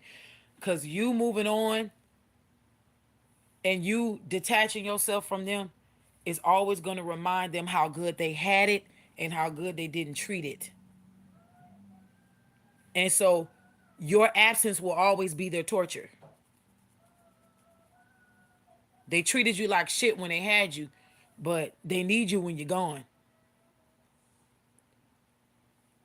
I know my ex-husband is beating himself up because that motherfucker called me a problem. I'm his problem. I was his liability. Little did he understand. Now that I'm gone, oh yeah, I know he feeling it. I know he gonna always feel it because he ain't gonna be able to come back. He can't come back. He can't. He can't.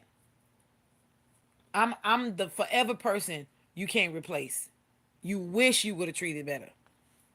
And it just is what it is. It is what it is. You said you was fighting with your twin flame. Let me see what y'all been saying.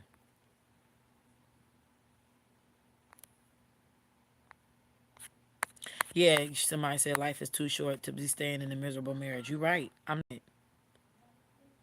not doing it. Not doing it.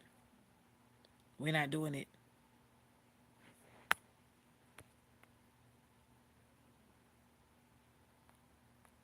Anytime, anytime. Let me explain something to y'all too as well. Anytime you got somebody who speaks out against somebody else, and the next thing you know, their career, their money, their life, the way they live is affected. That person who they spoke out against has been doing shit behind the scenes to hurt and harm that person's life. Those same said people are abusers of power. They don't deserve to fucking breathe in my eyes. If you really want to ask, if you really want me to tell you the truth, because if they do that to that person, they've been doing it. They've been doing it, and so they need to go to jail, spiritual jail, whatever jail, physical jail. You've been doing shit you ain't had no business. To have that kind of power over somebody else's life, to be able to have somebody else do your dirty work, to blackball somebody or get, if everybody keeps coming up every now and then saying the same shit about this person, and then you don't see that person saying anything, they don't respond, but then the same people who spoke out, all of a sudden they canceled, or their life is, something is not adding up. So you got people afraid. They sitting in weirdo ass energy, afraid to speak out against people who are abusive. Some ain't right. So I say to those kind of people, it's time to check that ass. And that ass gonna be checked. Period. On Asmodeus. And that just is what it is. You don't get to go through life living high off the hog off of other people's energy, pillaging and raping people's energy, thinking you're going to go through this life doing evil and get away with it. That's not how it's going to work. Nah, this the age of Aquarius. Bitch, you're going to get that back and more. You're not about to do that. People should be able to be free, to be able to have their talents. And if somebody is hurt, and if somebody is going through something, they should be able to say that shit. How dare you to hurt somebody and do this, and then they call you out, and then you make their life worse for them speaking their truth. That's their truth. You did this shit in secret. They have the right to say that shit in public.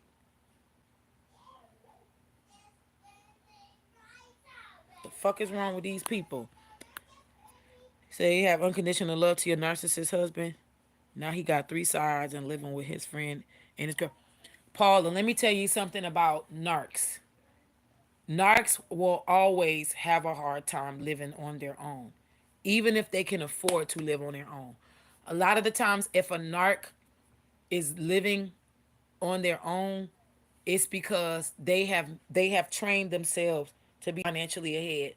They doing all kind of shit to stay ahead financially, and a lot of the times that shit starts to crumble. Most narcs cannot financially live by themselves. I'm not saying that everybody who is roommating or having to live with other people are narcs. That's not what I'm saying. What I'm saying is you find that narcs have a hard time living on their own on a consistent basis because they still stuck in child mode. Y'all have to understand, narcissists are created. They're not born. They're created. So there's an arrested development. There's a hardcore arrested development within someone who's a narc. Okay? So they are literally stuck in a part of their childhood that took the worst pain, the worst punches. They're stuck there. And so they have not really fully developed how to live on their own. That's just what it is. You know. So yeah, Paul, he's gonna always, those kind of people are always gonna have side chicks and side niggas and in so many, again, like I said, more sides than KFC and Popeyes, because they have to have backups. They hobosexuals. They gotta jump from here to there. They hobos. They don't know how to live on their own because they're not solid within. You know. And not everybody who has that problem. You got some people who, let me just say this, y'all. Some people who are healing and have done a lot of healing that is having hard times, uh, living on their own. For some of y'all, somebody could be having you stuck in that energy. We ask God right now to reveal that and to take that away, take it off. Take it off of us because, that's not how we want to live. Me having to reset after an abusive marriage. You think I wanted to come back to this motherfucker? Hell no. But this is where I'm at. I got to make the most of where I'm at so that I can get to where I want to be. You know what I'm saying? That's my story. But I also had people doing spell work on me to try to keep me stuck in this energy. And so now, for every time somebody has done something on me to try to keep me stuck in whatever, whether it was homelessness, whether it's this, whether it's poverty, whatever, it's happening to them now, and it's etched in concrete, it's etched in stone, and there's nothing, they cannot do anything to reverse that, because I got power over their motherfucking ass now. They tried their best to be a god in my life, but they did not know who I was. Because if they knew who I was, they wouldn't have came for me. And now that you done came for me, and now that I know who I am, I got you. I got you. I got you in everything you love. And in order for you to get that off, you got to come to me. And that's a non-reversible fact. And we ain't talking about no telepathic communication, 5D, 3. No, we talking about physically to me. Or you just going, it gets worse from here. It is what the fuck it is. You should think twice when you come for people. When it cross your mind once, you should dismiss it.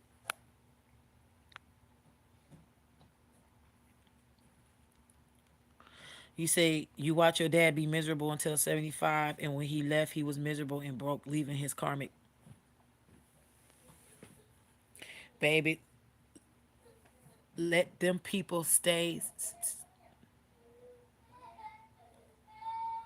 Oh, let me go. Let me go see. Let me go see with the baby mystic. What happened to him? He hit his head on a bike. Oh, oh, baby. You okay? Want mama to kiss it? Come on. Oh, let mama kiss it. Let me kiss it. Oh, mama kiss it. Oh, the baby. How was your day? You better? He said, yeah, because mommy kiss it. Mommy kissed the baby. Oh, my baby. He ran into the bike, y'all. He ran into the bike. Oh, my baby ran into the bike. Yeah, most people who have those karmics, y'all, I'm not lying. Epic mystics, it's literally, it's like stuck at 62%. I'm really trying to upload this thing for y'all, man. I don't get it. But anyway, let me see what else y'all saying. Saying your father, yeah. So listen, sometimes these men, they don't ever leave their karmics. Let me tell y'all again. This is the threshold dealing with point of no returns. Some of these men don't dismiss their karmics because their karmics make them feel comfortable with their bullshit. But what ends up happening is they start to even get tired of their own bullshit.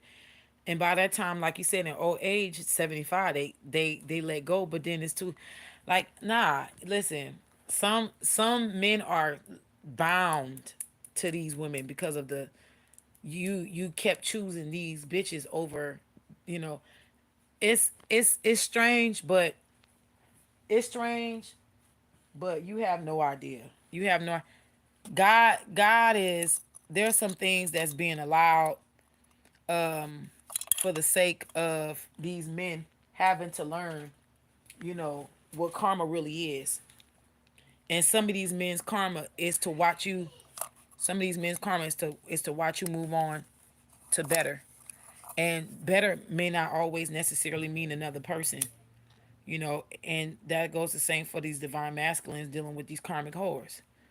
You know, their karma may be to watch you move and get into the arms of a woman who would know how to treat you the way you need to be treated, or that you want to be treated, and for you to have a loving relationship with the woman of your dreams. And she gonna have to sit there and watch that shit because she always thought it was about her. It was always about her. But then, again, in my case, I just want to, I just want to have a better life than what I have now. And right now I'm not gonna lie to y'all. Right now, I'm just not feeling being in a relationship. You know, I'm just not feeling being in a relationship. Um, I don't think that there's nobody out there for me, personally, and that's okay. That's perfectly fine for me. That's fine. I don't give. I really do just want, you know, I want a better life because I want to be able to teach my, I want to show my kids. I want to show my kids, especially my girls, your life can be blessed. Period. You know, just is what your life can be blessed. Do no harm to the universe. The universe do no harm to you, and this is just what it is. I want to be able to show my son what a healed woman looks like, how a mother really loves. I want my daughters to be able to love their children better than I did them. I want my son to be able to know how to treat a woman, but stand up for himself and not let nobody run over him. Same with my girls. I just, man, child, this is what it is. It is what it is. I'd rather be out here glowing and growing. I don't know if I'm really wanting to ever give my time to somebody. I just don't see. I don't see. I don't see it. I don't see it no more. I used to see it. I don't see that shit no more. Fuck that.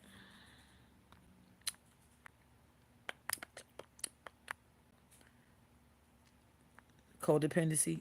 I mean, yeah, codependency. That's what the lives of karmics are. Karmics are meant for each other. If you listen, anytime you got somebody that can choose you over somebody who is detrimental to their health, mental, physical, emotional, let them continue to keep choosing them karmics. That rejection is protection for you. Let these motherfuckers keep choosing dirty whores and niggas. Let them keep choosing them. That's what they resonate with.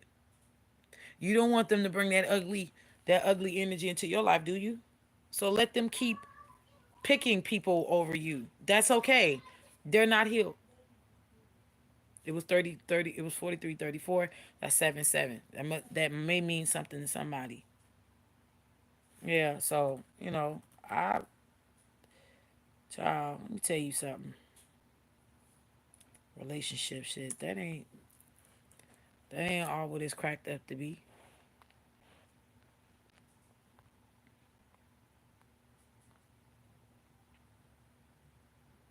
Well, if they was born into a karmic life echo, they have the ability to fix that if they want to. Anybody has the ability to upgrade or downgrade. You have that ability. It is what it is. So, if somebody's born in a karmic loop, they were born in this lifetime to have the ability to break that, but it's up to them. It's up to them. If they don't want to heal, then move on.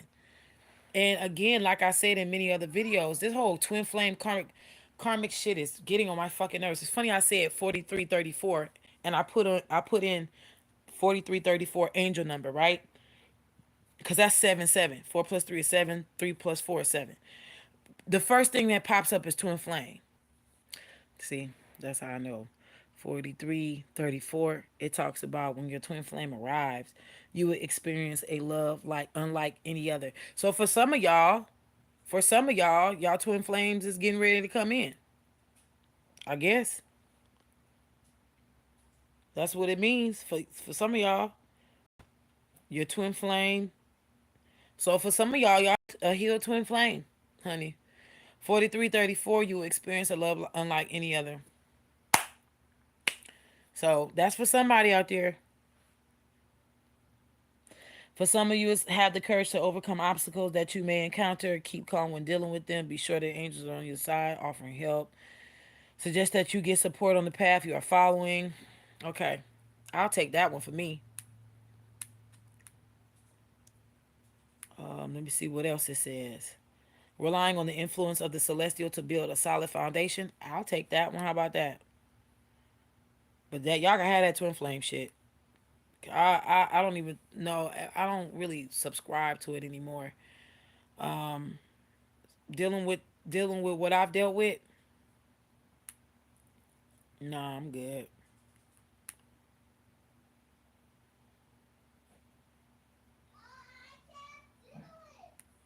So yeah, let me see what else y'all saying before I get off of here.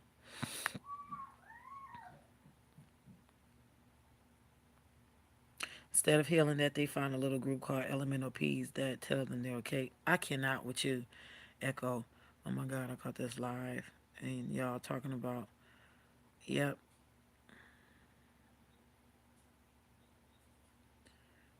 You know what, Echo? You do have a point. I noticed that a lot of people who don't want to heal their traumas, they do kind of blame sexual orientations. Yeah, I'm tired of that too. That's not fair to people who really do identify with being, truly LGBT. Because I'm noticing, some people are using it as a way to cop the fuck out, and I don't like that. Some people are. You are right. You are right. I'm noticing that some people literally will hide behind. They will hide their traumas by trying to adapt to, like you said, a title, to belong to a group of. So I do believe that I've seen it firsthand. I know somebody who claimed that they was lesbian and they really ain't. They not. They weren't. I seen it for myself. They ain't hiding behind that because they was using this person filter because they can't live by themselves, calling everybody else a narcissist, but she was actually a narcissist. You said you taking them back 5 times because of your love you have for them. Don't stop. I don't know if I can do it again. I'm still healing myself and trying to keep moving forward in my life. Paula, do not, do your best to not be so hard on yourself. Cause I'm gonna tell you something, baby. That stuff takes sometimes it's just baby steps. And you gotta celebrate that because, baby steps are still steps. It ain't huge steps, but baby steps over time. An hour from now, when you look back, you're gonna be like, damn, I moved that far? It was just only an hour. Wow. So if you keep doing baby steps over time, you just gotta honestly, I'm gonna be real with you. The moment I chose me over illusions and deceptions and pain and hurt, what I thought was love, that's when I got out. Cause I I had to realize I should love me far more than I did him. And that was my problem. I didn't think I was worthy of the love that I wanted. Honestly, that's what it was. I had to turn whatever love I thought I was giving this man. Well, I was giving him love, but I had to turn it on myself. And that's what really set me free. When I realized I wasn't getting what I was worthy of out of him, and I knew that I was never gonna get it from him, that's when I made the decision because I started seeing how it was affecting my kids. When I realized, being in it for the kids is not worth it. You making it worse for the children. I honestly, my first step started with my kids. To get out of that marriage started with my children. But for me to stay out, it was with me. So sometimes you just kind of need a push. I was scared to be I was scared to be, I was scared to be by myself. Cuz I didn't think nobody was going to love me, I didn't think nobody was going to love me. I was like, who's going to want me with kids? And you started, but then when you starting to see, child, I don't give a fuck no more. I want me. How about that? I want me. I don't give a fuck about who wants me in these streets. I want me. I love me. I'm not giving up on me. Fuck a validation from an outside nigga. I'm for me.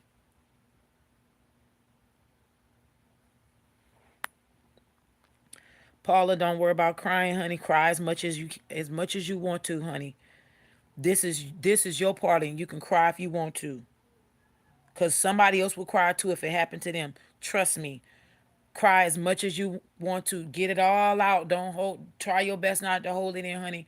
Holding it in is gonna make it worse. This was the whole point of me making this live, because I didn't want to make this live because I started out talking about what my mother said to me, and I wrestled with this since the 12th of this month. But now it's the 20th. I have to speak my truth to heal. So you can cry as much as you have to, honey. Ain't no limits on how much you gotta cry. Do it to get free. And hopefully more sooner than later, one day when you cry, it'll be tears of joy. That's what matters the most. Tears of joy. You right, Echo. There's a lot of times we are in love with fantasy. I was in love with love. I was in love with what I thought love looked like. Yeah, that was a nightmare.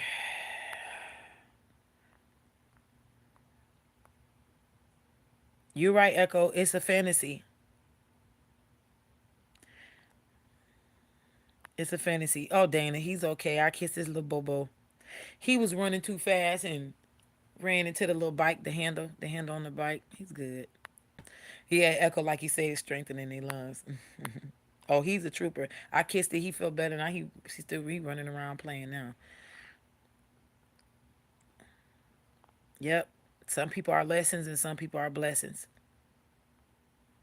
I'm gonna be real with you. I disappointed myself by thinking that people were going to treat me the way that I treat them.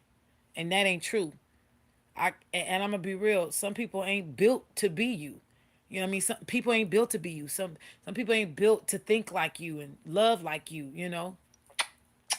It just is what it is. I'm one of a kind, like you one of a kind. So you may find yourself giving love to somebody and they may never give it back. I just say if anytime something ain't reciprocated, get out.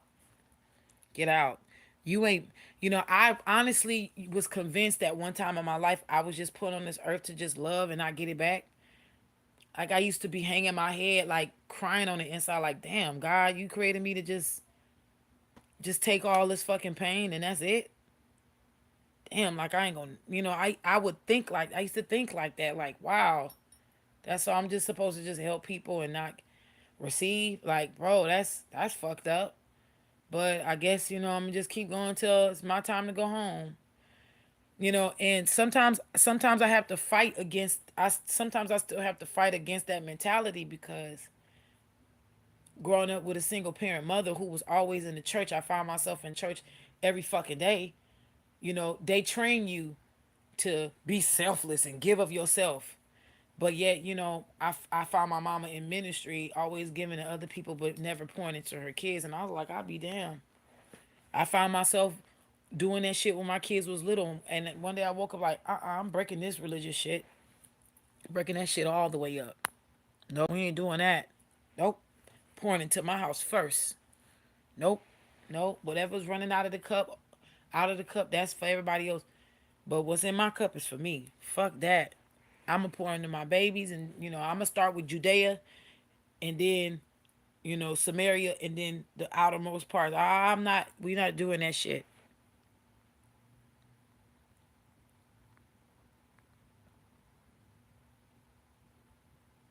You said you got tired of sex, child.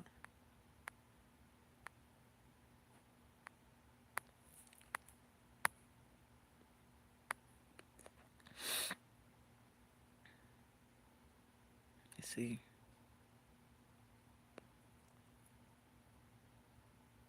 You said you 55 now and you never been in love till you met your twin flame. You see, breaking your twin flame out of that karmic illusion with the sticks him so hard. Well, I don't know nothing about that twin flame journey no more. I don't subscribe to it anymore. I don't. I don't subscribe to none of this shit. When it comes to like I mean, I could tell y'all about it and I could talk on it and stuff like that, but me personally, I don't I no longer subscribe to it in my personal life because it's been so painful. And I that part of me I let go. I don't fuck a twin flame shit. concerning my personal life. I respect y'all and how y'all feel about y'all own stuff, but for me, no, I'm not. Nah, life is about to be looking a lot different for me. I'm just not with no more fuck shit. And we all sometimes are hard headed, and we learn. Thank you, Sybil.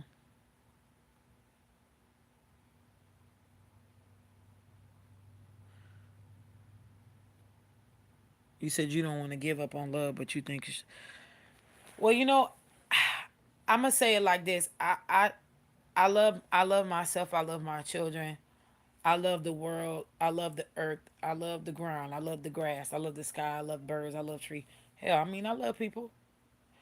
Me personally, when it comes to romantic love life, I'm not on that wavelength anymore. I'm not. I, it's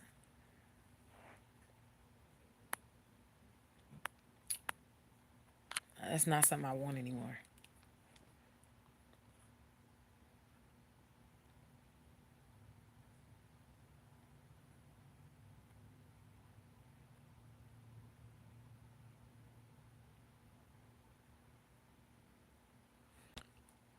Yeah, glam. You just gotta keep. Listen, cleanse. Do as much as you can to cleanse yourself. Did you get your package, glam? Cleanse yourself. Cleanse. Just do as best as you can to focus on you, yourself, your inner healing. Like I said, I'm convinced. Me, I'm convinced there's I don't believe there's nobody out there for me. Me personally. And like I said, that's okay. I'm okay with that. I used to not be okay with that. I'm okay with that now. I am. I'm definitely okay with that.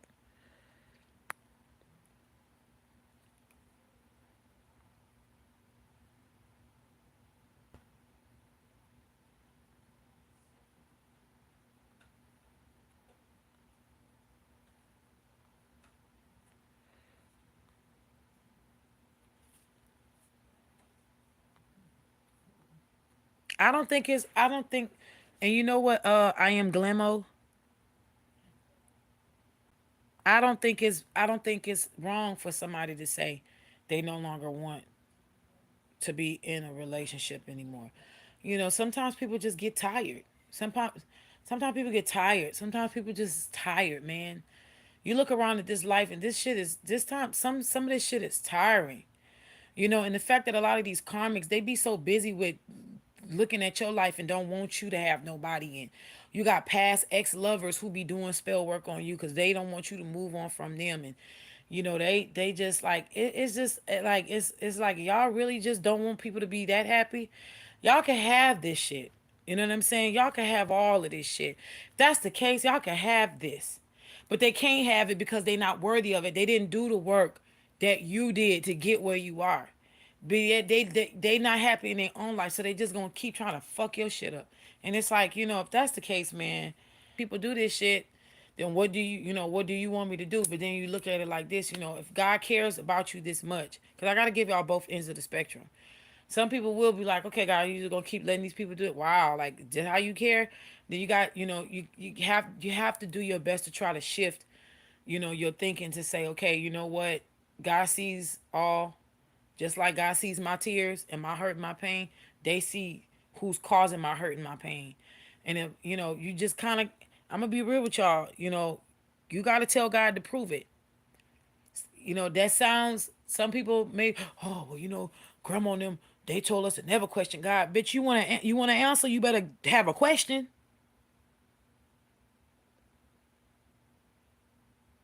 Where in the Bible they say don't question God? You better have a question. You want to answer? So my thing is, especially when the Bible says the eyes of God is roaming to and fro, searching for someone to show himself mighty to, which means he's looking for somebody to ask him to prove himself. Yeah, I want you to prove yourself. Prove yourself to me in my life.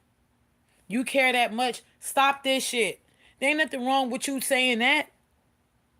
You think God gonna nail you to the cross or crucify you?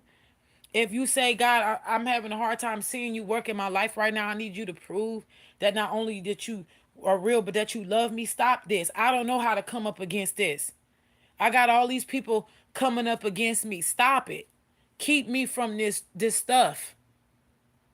Turn this back on the heads of my enemies. You gotta talk, man. Keep crying, baby. Keep crying. Don't stop. If you gotta cry, cry, honey. Get it out. Cause when you get it out and you start feeling your help and your strength coming, honey, when you rise up, it's gonna be good.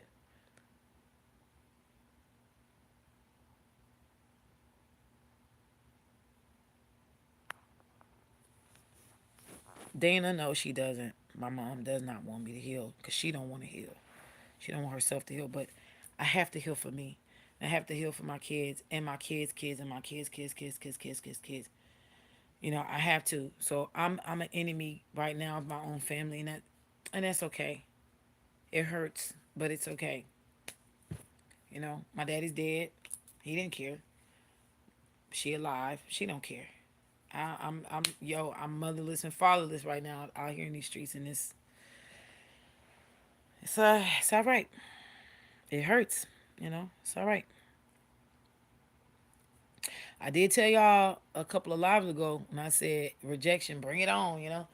Hey man, fuck it. Shout out to the underdogs. Shout out to the throwaways. Shout out to the castaways. Fuck it. I'm riding. It is what it is. I'm a root for me.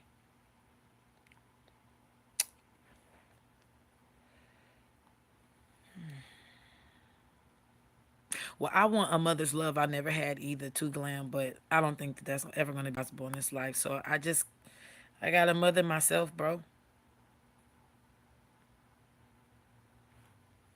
I got a mother myself.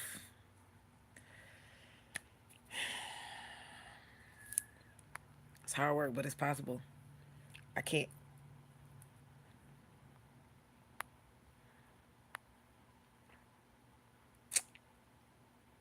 Yeah. So it is what it is. It's okay. You know what? You sad inside. Do what you can to make it better. Do what you can. Do what you can, the best as you can to heal yourself, And I'm gonna be honest with y'all. I was doing certain healing mechanisms because I just couldn't wait to get healed enough to to attract somebody. And I'm like, I know I'm a Libra, and I know I'm geared for partner. I know I have this partnership thing in my spirit, and who wouldn't want to have a life partner? Who wouldn't want to be with somebody who really loved them? But then I'm like, I don't know if this shit is possible in this lifetime for me. I'll be real with y'all. I don't know if that shit is really possible for me in this lifetime. So I'm okay. I'm okay with that. I'm okay. It just is what it is. Fuck it, man. Fuck it. Fuck it. Fuck it. All right, fuck it.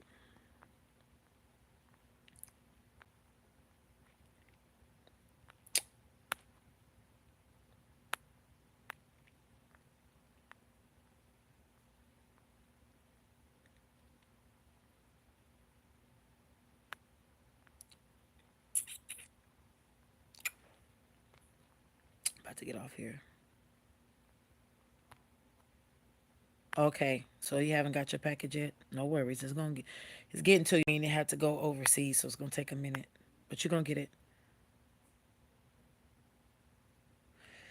Yeah. So, yeah, knowing how many people have done spell work on me to stop my love life, and it's like, why is my life so important to you that you feel like you have to take out time, space, energy, and money to fuck with me? And now it's like,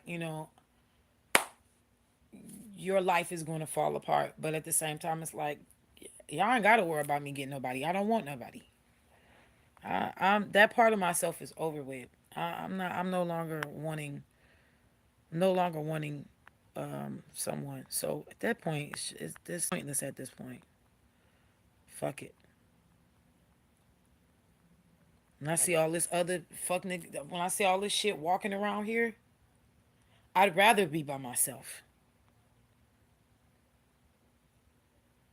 If any part of my heart is shut off, it's dealing with relationships, like intimate relationship. I don't want to deal with that. I don't want to deal with it. I do not want to deal with that. And I have no reason to lie to y'all. This ain't no reverse psychology. I'm for real. I'm telling y'all my honest truth. I don't want to deal with the shit. I don't. I used to. Not no more.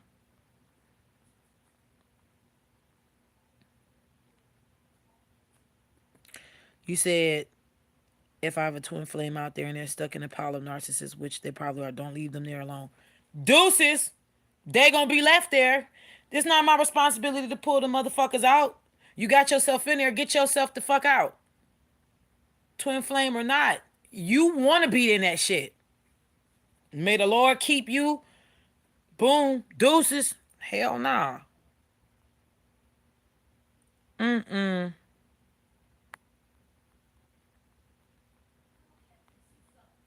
It is what the fuck it is. All right, I'm going. I love y'all. I hope and pray. I hope and pray that y'all are. I hope and pray that your heart's desires come to pass. For those of you who are righteous and just, I pray that we really start to live in our best. My prayer is that the year of Jubilee is 2023 for us. You know, we worked very hard to get where we at. We've done a lot of crying. We went through a lot of pain. We have suffered greatly, unjustly. And, enough is a fuck enough. And this is just what it is. Um,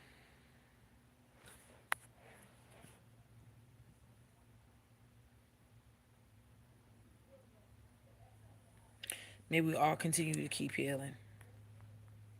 May we all continue to keep healing.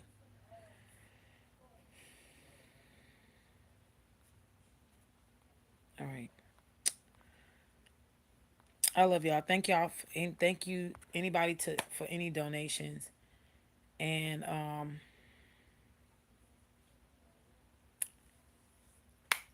y'all y'all want to get in on the moon ritual, make sure y'all go to the community board on my channel. It's $3.33. The Cash App is in the description box. Put in the memo, I agree. The moon ritual is going to be going on until the 26th. So, we really are pushing to gain favor with the energies that are above us, that is influencing our lives.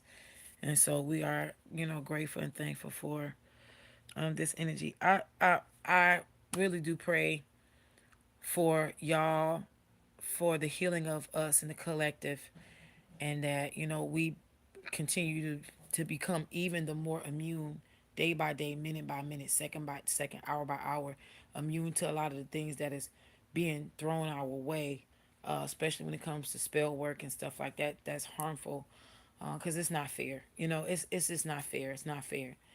So my prayer is that y'all will be blessed, your children will be blessed, everything that you touch will be blessed, as long as you continue to walk in love and healing and light for yourselves and for the collective of all, to the good of all and harm of none. I will see y'all next time. Epic Mystics, y'all. It's at 87%, y'all. It's going fast, but it's going. I'm so sorry that this could not upload fast enough. Now y'all see why I mostly go live to do a lot of these videos, because the upload time is ridiculous. And this is like a 14-minute, 15-minute video that I have uploading for y'all epics for the Mystic membership. So I'm sorry. I know it's out of my hands, but yeah. But I love y'all. I will see y'all next time. Hopefully we can do some live readings. I want to give away some stuff. I have two pieces to give away. I do have some divine masculine Odin's oil to give away for the next live. So make sure y'all get y'all men on the live, child, because I'm only gonna be giving it away to men. And I have another thing to give away as well. So it is what it is. I'm gonna be giving away one free reading. So y'all make sure the next live. All right, I'm gone. I love y'all. I'll see y'all later.